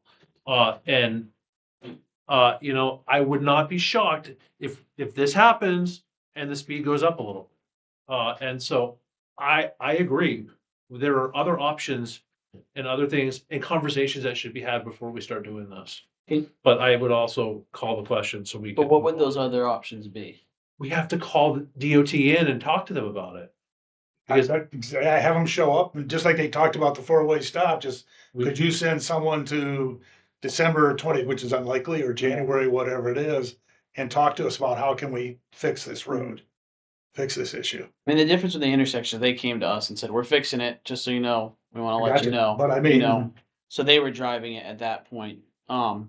And I've called for roadway cuts and some other stuff, they'll come, it's not tomorrow, but they will Mhm. fairly quickly come, and somebody could say, look at, meet with Jerry, and I'm happy to do it, or whatever, or all of us sit down and say, here's what we got, here's what's happened, what can we do? So Jared, is there someone at DOT you can call and say, my board's pressuring me to apply for this, I don't think we meet the standards, can you come in and No, talk through it with them? If you wanna request it, vote on it, and I'll run it through the appropriate people. Yeah. That's all it is. I've just cautioned that it may not happen, and it's gonna take Mhm. a year or better. For the actual study, but can we just get him to, cause he may come and say, you have no chance, and I'll come and tell you that and save myself the effort, or she, whatever it may I be. just would rather go through the request. Yeah, I'd say request it and we can explore other options at the same time. I mean, cause what comes to my mind is there a discussion we can have with Casella about getting trash on so people can have it on their driveway side? Is there a discussion we can have about moving, mailboxes? Like, I think that request this, if they kick it back to us, we can deal with it then. And I hope that if they kick it back, they say, here's where your application's weak and what you need to do. Because we just don't have any funds available to do anything other than request this. And I just think we are getting so much requests to do this. So I would like to make a motion that we have Jerry fill out the paperwork to request a speed study. Do I have a second? Oh, am I allowed to ask a question? No, we're outside of public comment. But. All right, seeing no second. I think I'm gonna second because we need to do something. Mm. I just plugged in ChatGPT, there's all kinds of information here and contact numbers and other options Oh, I have all the contact. besides I'll work the out speed that with- study. All right, so we have a second. I've motioned, Deb second. Is there any other discussion on the motion? I feel like we gotta do something and I would rather start this process even if they kick back that we're not meeting certain requirements. I just want to be clear. I'm going to speak for you for a second, John. I don't think we're saying don't do anything. I think we're saying this is not the thing that we would do. So I just want to clarify Well that spoken. statement. I understand that, and my motion is saying this is the thing I would do, and I want us to vote on it, and if we vote it down, then we will go a different direction, Why so. can't we just have what Jerry was saying before, that reaching out and just trying to have somebody come in to have a conversation? We are doing something. We're not basically throwing a whole bunch of information that's gonna take over a year and not even do anything worthwhile. Why can't we just request that we reach out and have them come in, so at least we can have a conversation? So I see it, I don't see it as an or, I see it as an and. We start the process of filling out the application. At the same time, we request someone to come in and talk with us about the application we're filling out, so we can figure out if we're going down the right road. So why can't we just wait to fill out the application until we have that conversation? I'm feeling pressure from the community to begin the application process because people are really upset about this, and that's why I want to bring it to a motion. That's just my logic on it, so. If we are having somebody from DOT come in to have that conversation, is that not starting the process? I think it is a starting the process, but if I think that if we send someone an invite and say, can you please come to a meeting, if we get someone here by February, that'd be surprising. So I'd rather just begin the process of gathering this information, even confirming how many accidents have been there, figuring out when our last speed study was done and just start working on it personally. And I understand that if we don't do that, and we just say, all right, we're gonna invite someone to talk to about that, it's still beginning a process. I'm just suggesting we begin it this way. And so people are feel free to vote against it too. Well, my last So- comment is, I feel like when you read through this and Jerry's experience, it's not gonna work. Hmm. And so we're sending something off that probably has very little, if any chance, maybe the recent, again, don't mean to be insensitive, but the fatality may make them more likely to change it. But, and then again, maybe not. I mean, I just, Mhm. I'd like to see if, is there something else after talking to them? Would you support this? How the hell do we fill it out so you will support it? What do we need to do? And if they come back and say, well, have the sheriff out there for 10 days and tell us what the speed limit is, then Which I totally get, but we don't have the ability to have the sheriff out there for 10 days. Well, could we direct Jerry Well, to can I reach? just Okay. respond to that for a second? Yeah. Because I just sent them a text message and they have grants for targeted enforcement. And I'm now asking them how hard it would be to get up then to target enforcement in Durham. So there are other things that took me 5 seconds to do while we're Well, sitting here. you're also work assistant DA. You have a But- little bit different access to the sheriff. than other But that's people. what I'm talking about is other Mhm. options. Right. And so that's why I think having these other options and exploring them is better than this application that our town manager, who's been in the field and has experienced in it, doesn't think is the best option. But I also think we should just vote on this and move on to other things. And then it because- could go, it actually doing something like that, it could have impact faster, positive impact faster if we If it's a $0 targeted- out of have, pocket or grant, have you, Jerry, contact DOT and to just discuss it with them and report back to us. What they think our options are for, I a plan ahead. can. So in the 12 years that I worked at DOT, we would do these sign stripes and speed limits every 3 years. We travel the state from Kittery to Fort Kent to Bethel to Calais. We probably train 2,500 people and it's, what the traffic engineer would say. If I had a conversation with a traffic engineer right now and I told them that we want to request a speed limit, he would say, okay, Jerry, so if we lower the speed limit to 40, and I've already said it tonight, and a pedestrian gets hit with no signs of brakes before it gets hit, do you think there'll be yeah, you but think- that's not the No, only I'm- thing that causes people, like, But- if but the speed that's- limit's lowered to 40, your visual acuity to be able to detect the rate at which someone's coming to you is different, and you might actually have enough time to pause as you see the car come over the hill as opposed to 50. So it's not just, yeah, the speed limit could be 25, and if someone goes through there at 50 miles an hour and ignores the speed limit and hits someone anyways, they're still gonna die. If you get hit at 25 mile an hour, you're still hurt. But I think that there is other reasons to look into it, and that's just why I think that it's worth the route going. I was more looking at what is their suggestion for our next steps? We're apprehensive about a speed study. that discussion hasn't happened Mm-hmm. because the request was for a speed study. So I think what Deb's question is if you ask somebody right now, what at DOT, this is what people are Yeah, here's raising our for concern. situation. What should we do? What would DOT say? Okay, I can ask that. But so, and at this point, we have a motion to move forward with a speed study request. We have had discussion. All in favor of approving the request? All right, I second it, yeah, but that's, you don't have to Yeah. justify your vote. Yeah. Any opposition? Oh, Yeah, so I don't know which way you voted. Deb. Did you vote in I favor? voted in favor, Okay, but I'd so rather see this one. I need the final votes here. well, So- she's thinking, I just don't think it'll pass unless we get enough information to do it. And I think grants and other things, I know we need to do something. And I think what has been mentioned are things that we can get started, have the conversation with MDOT to make sure that whatever we submit will pass or will get approved. we do need to get the vote. We are in the voting stage of the Okay. motion, so I do need to get, Can we push the? so vote? we're in the voting stage. We already Okay. finished discussion. Fine, I vote for. Okay, so we will pass it and move along. The thing I want to remind people is this doesn't mean the application gets filed tomorrow. Jerry, I think it's important that you bring information to us as you're working on it, and if you get a dead on arrival feeling from it while you're working on it, then Yeah, we so what will reassess. happen is we'll request it. We're proving that you begin the process. Right, and so what I'll do is I'll request it, they'll get it, and then it'll sit there until they get to it, so.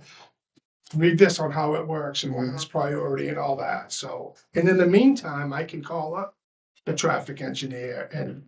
Yeah. That's what And I would like ask to see, him. right? This Just- isn't an or, this is we can do it and, Right, you know? but I might call the traffic engineer, give him our current state and ask their advice on what we should do next. Even though we voted to move ahead with the traffic study, but if he says, like, if the current situation is, we could explore some grants for targeted enforcement, you know, get their opinion and Would you be more comfortable with me asking and me telling you, or just bringing him in here and you all can hear it right from him? Bring them in here. Works for me. That's what I thought. But I think that we're working on, I like that we're working on it in the interim. I mean, this isn't a wake up tomorrow, click request speed study. There's gonna be data finding and gathering as it is, so. So if we're still talking about this, has anyone given a thought about whether or not you apply once? And can you apply it 50 times for the same thing, or is there a wait period? What happens if it's You gotta have rejected? justification. What happens if it's rejected for not having the right justification? So that's, I mean, that's, We'll just request, it's nothing to request, and then it just shows that the select board is reacting to the community concerns. But if we were willing to fix it and they say no, and then next year we come in and say, we really want to fix it, and they say, we told you no last year.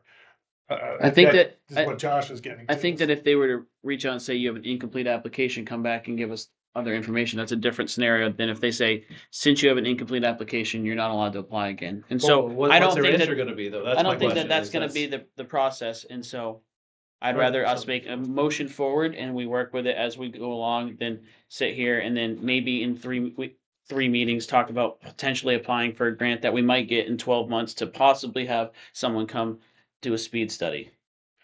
And then everyone slows down because they see the sheriff, because there's one sheriff in town and we put on all things Durham. Hey, there's a speed study being done by the sheriff right now in front of Juliet's house. So, Yes. all right. Discussion on unemployment insurance, Jerry. Yes, so, did you all look at this and read it?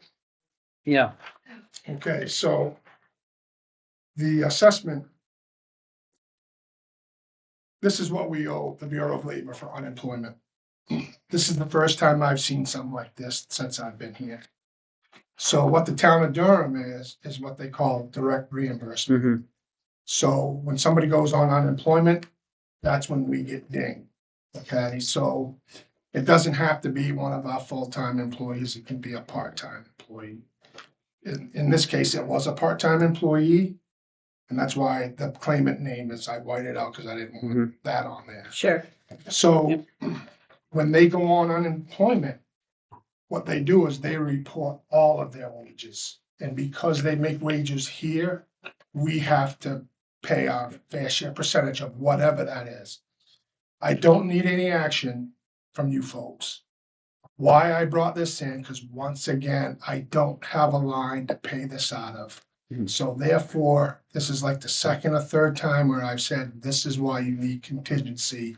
There will be a contingency line in the budget for general government, period. Because this is the stuff that stresses out a manager, is when we don't do proper budgeting, then it's my problem.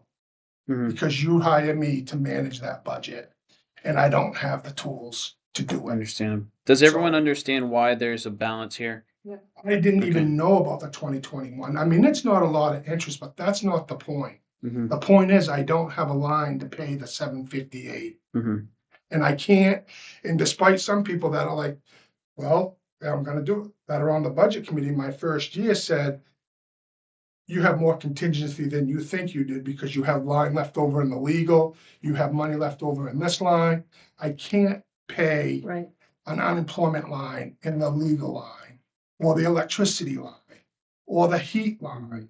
So we need to do better. What took us from having a contingency line in the past, just Josh, you the wanna back and explain?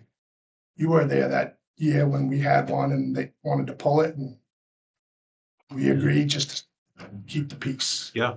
pretty much. And the feedback we received in the past is, well, we believe you have enough fluff elsewhere in Right. the budget, so you can figure it out if you need it, is what we've received in And the the budget past. just doesn't work. Or we've had There- people there- say, there's no need for a contingency because everything's budgeted for. I personally can't imagine anything that you would need a contingency for. And so those are the two things that I have seen as a reason for not a The contingency. response would be something like, you haven't had employee, you've been short employees, so you have the money there, spend it out of that. Not thinking there are other, you know, And I just want to just, I think it was a tough decision, I think, when we pulled it. it was because, But- you know, it but was, we were it trying was to- this big to do and it's fundamental budgeting, period. And But there's also a anyway, concern that if we're given a contingency line, we'll spend it Right. I erroneously. think that was the other thing. that was the, right. And I just want to even go on more. The fire department has how many? 42. Yeah, 42 part-time employees, so at any time that they have their regular job, if they get laid off or whatever, and they get unemployment, we're gonna be on the hook for paying some of that It's unemployment. a big exposure. So for the budget planning process, can we have all of this at the ready when we are presenting it, just in terms of backup? To back up why there's a contingency plan. That's a good back up point. Why there's a, We can, Rebecca, but I will say this, at some point, there has to be trust in what your Right. manager is I telling you. understand that, and until there is. I think Otherwise, that- I gotta pull all this information, it's so much more work. But I think Rebecca's point is like, so like last time when, and we're doing the meeting a little bit differently, but last time, you know, when they're like, well, why would you need a contingency line? I'm like, well, there's unexpected things. Well, I can't imagine what an unexpected thing would be. Even if we just have, well, here's 3 unexpected things that weren't budgeted for last year, and this is going to be year after year, you know. I think whether that makes the difference, changes the difference, but I mean, I just note to myself, so if I get that question on the town floor or from the budget committee or from someone moving forward, I'll say, well, you know, here's an example of an unexpected thing. And another thing is, you know, short-term disability and somebody needs to use a temp service to backfill a job. Like, I think it's important to have those real life examples though, Rebecca. It may be, it may be important, but another thing that's important is it's your budget. You Mhm. let them know where the bear and the buckwheat is, I think Mhm. it's. Yeah, period. works for me. Okay. Alrighty. Perfect. Thank you for bringing it to our attention, Jerry. It's important we see these things in the moment too and understand your frustration on them. Yeah. All right, we can do a property abatement, so I would take a motion to move into the Board of Assessors. So moved. Do I have a second? All right, any discussion on the motion? All right, seeing none, all in favor? Any opposition? Passes unanimously. All right, we just have a property abatement here. You get the details in the book here. You get to the page. Does anyone have any questions about the abatement for $63.80? I would make a motion that we approve it. Do we have a second? I'll second. Do we have any discussion on the motion? All right, seeing none, all in favor? Any opposition? Seeing none, passes unanimously. Do I have a motion to exit the Board of Assessors? moved. Motion by John, do I have a second? I'll second. Second, do we have any discussion or question? All right, seeing none, all in favor? No, the planning board. Any opposition? All right, passes. Jerry, do you have any manager I report for do, us? yeah, thank you. I only got a couple things. I've already mentioned one. I'll just mention it again, is that our public works employee that we just hired is giving his notice. We did give it 2 weeks and he will stick around for that 2 weeks. We will try to fill that as soon as we can. We'll post it again. This is like number 3 or 4 that we've onboarded that haven't lasted, and one didn't quite make the cut. That Was one there that died. a reason given? He just doesn't want to do it. Plowing is tough. And so that's a good question. So this particular person that we hired has never plowed before. Oh. And so which is scary in and of itself, because these trucks they're $250,000, $300,000 pieces of equipment.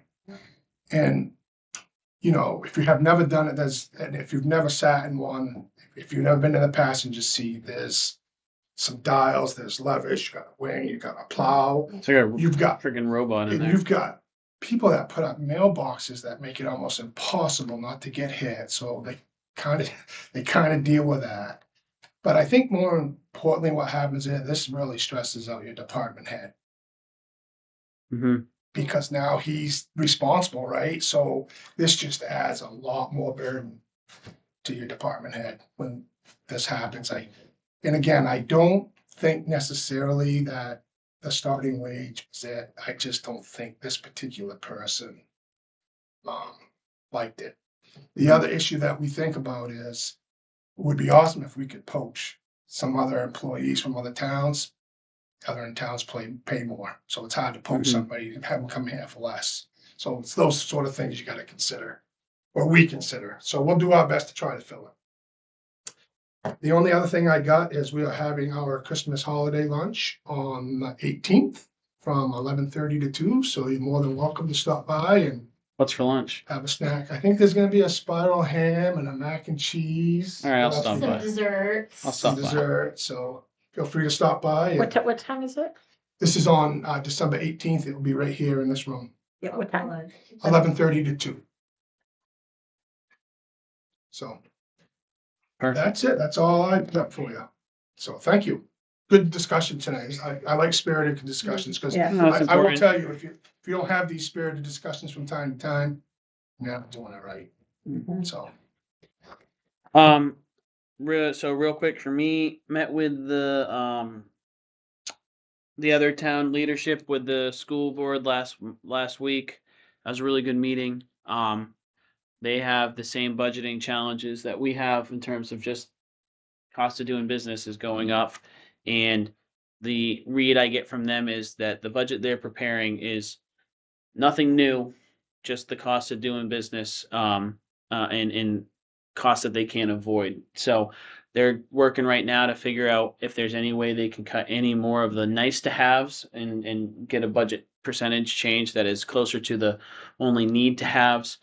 But there's not a lot of fat to trim on it, and so they're doing their best, and their budget process is already online, and they are encouraging people to come and participate. Traditionally, they're getting 2 or 3 people per in the town of Durham that ever show up. So, can you talk about where they're headed with the percentage and how they're. yeah. So, just paying the exact same expenses next year with nothing new, 10% increase. And What now? this is the school budget. Oh, the school budget. And they think that they can cut through attrition and other things, maybe down to 7%. The absolute like bare bones goal would be closer to 6, but that starts getting into how do we make it work. So I think that for our budget planning process, we should keep in our mind maybe a number of 7% increase or 8% increase on the school budget. Largely, just for them, it's their majority of their budget's personnel, and with IEPs and things like that, they have had to bring additional and different personnel in, and so that's just what it costs for the next year of salaries and expenses. So no new buildings, no capital improvement projects or anything like that. And they're gonna try to get that as lean as possible, so. Right, and the new child development services. And Yeah, there's even another though they thing. Get it from the state, they still have to have a room to put them in and that sort of stuff. That's Rebecca, I'm sure Yeah. you're aware of it Okay. because of Rebecca's work on the committee, but there's a move to move early childhood development for 3rd and 4th graders out of this control of the state into the local school districts. 3 and 3 and 4-year-olds. 4-year-olds, sorry, to the local school district. And there's supposed to be money that comes along with that, but there still needs to be space for people to bring those 3 and 4-year-olds. And just to piggyback on that, we RSU 5 already cater to the 4-year-olds. Yeah. And so the 3-year-olds, so we're okay, but the 3-year-olds will have to be within the next year or 2. Mhm. So we have to figure that out.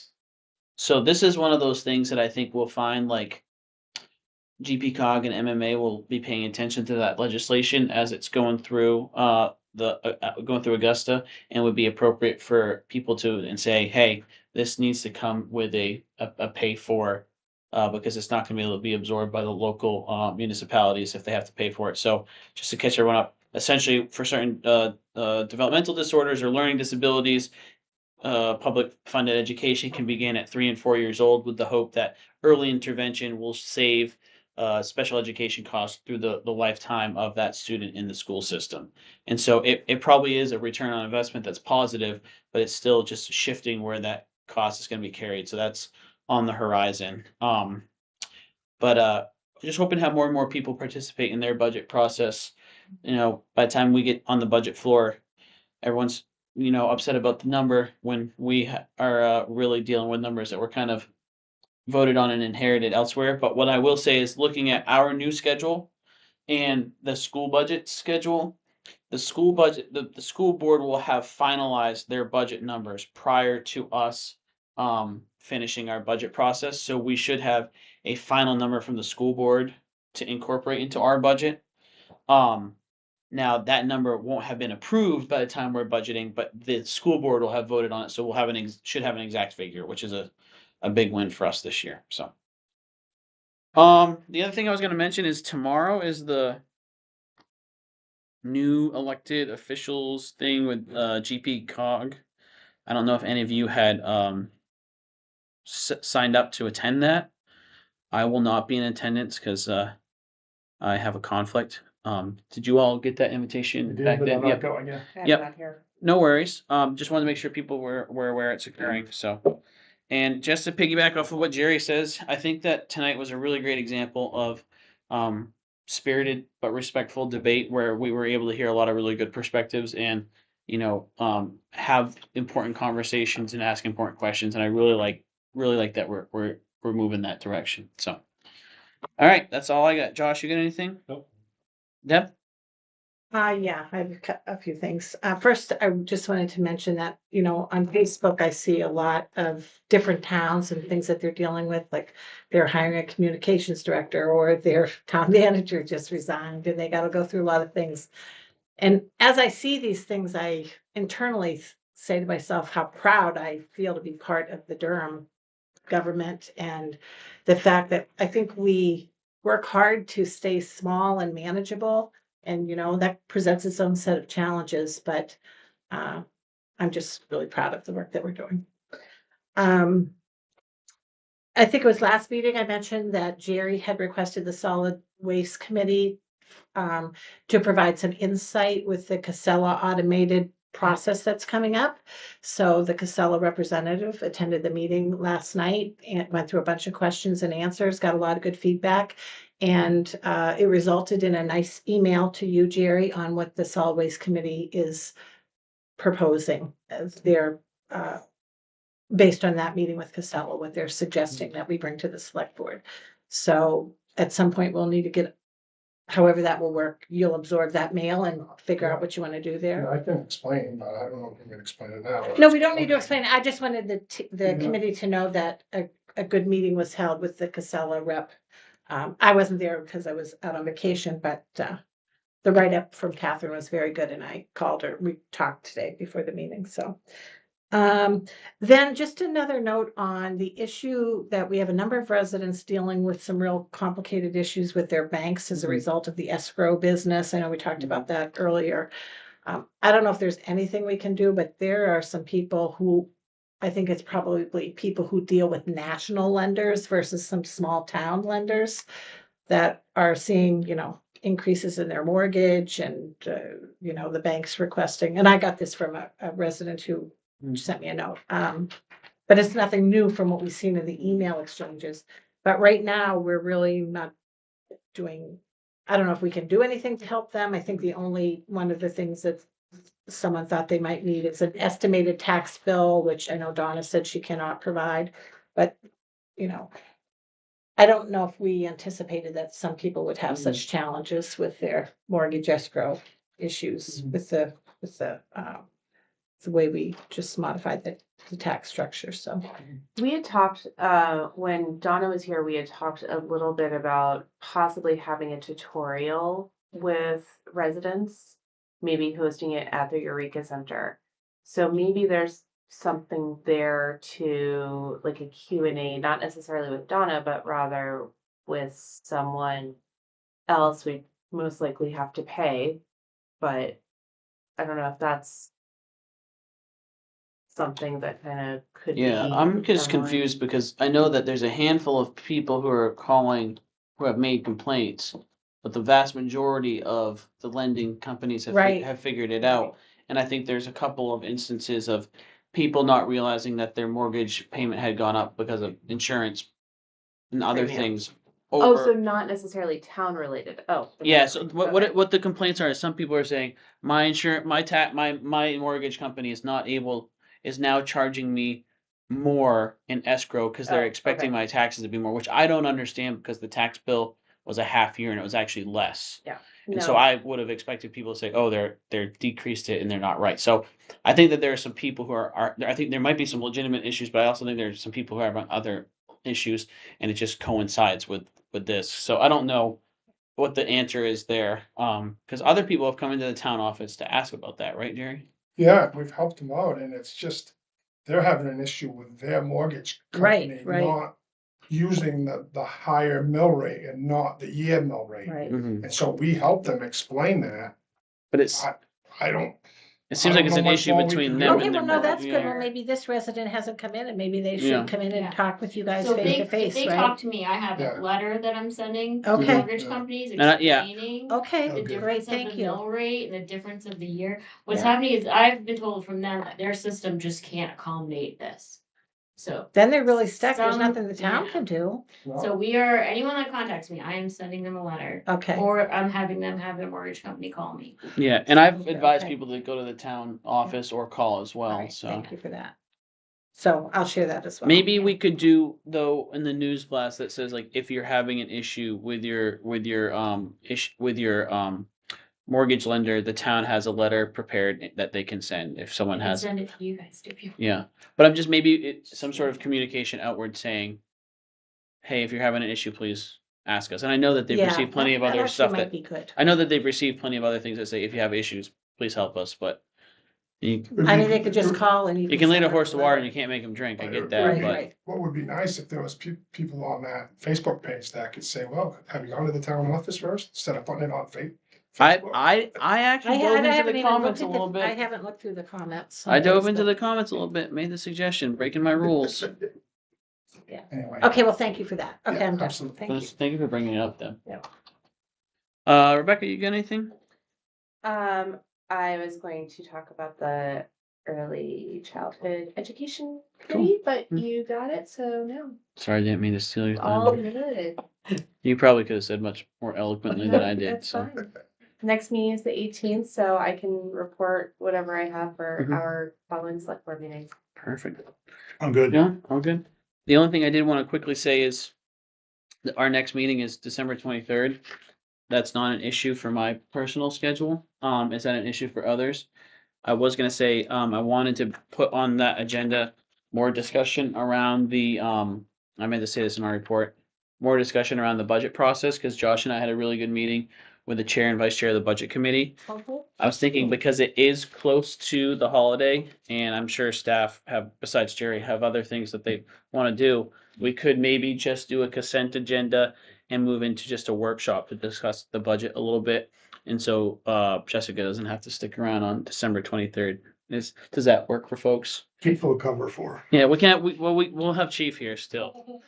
I'll like pull the fire alarm or something. So That's So, good. no, Good for me. no Betsy on the 23rd. if she can make it, we would take her. Yeah, But I don't know what her. Oh, Yeah. that's a lot to ask for her, I think. Yeah. Well, I asked her if it was okay, but I didn't get a response because she had sick, but I put it out there. That's when the next meeting was. If you're available, that's great. If not, I think we still have time to make these decisions. That would probably be a fairly much, long too much. discussion. I think But that that's- Pretty intense. I think at that question. Christmas I think that holiday. question for Betsy would be great if people have them. They write them. They send them to Jerry Yeah. ahead of time, and so then maybe in January Betsy can come in with answers of what we already want to ask. But I mean, getting out early on the 23rd would be not terrible either. Yeah. I'm getting cold this year, so it's not like I need to go open gifts or anything. But anything else? All right. Do I have a motion to approve the moved. consent agenda? Moved by John. Do I have a second? Second. Any discussion? All right, all in favor? Any opposition? Seeing none, it passes unanimously. Upcoming meetings, we have Conservation Commission on the 17th at 6:30. Select board the 23rd at 6:30. Planning board the January 10th at 6:30. February, December Oh, 10th. that's what I had December to let 10th, sorry. Sorry, guys. At 6:30. Solid Waste Committee, January 12th at 6:30, and Select Board again, January 13th at 6:30. And do we have any need for an executive session? Seeing none, I have a motion to adjourn. So moved. Second, all in favor? Any opposition? Seeing none, unanimous.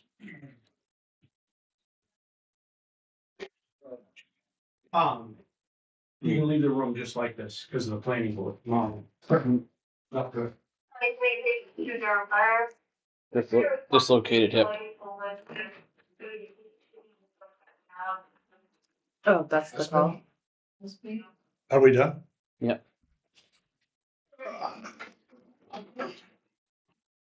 Mutual. Well, that was a lively meeting.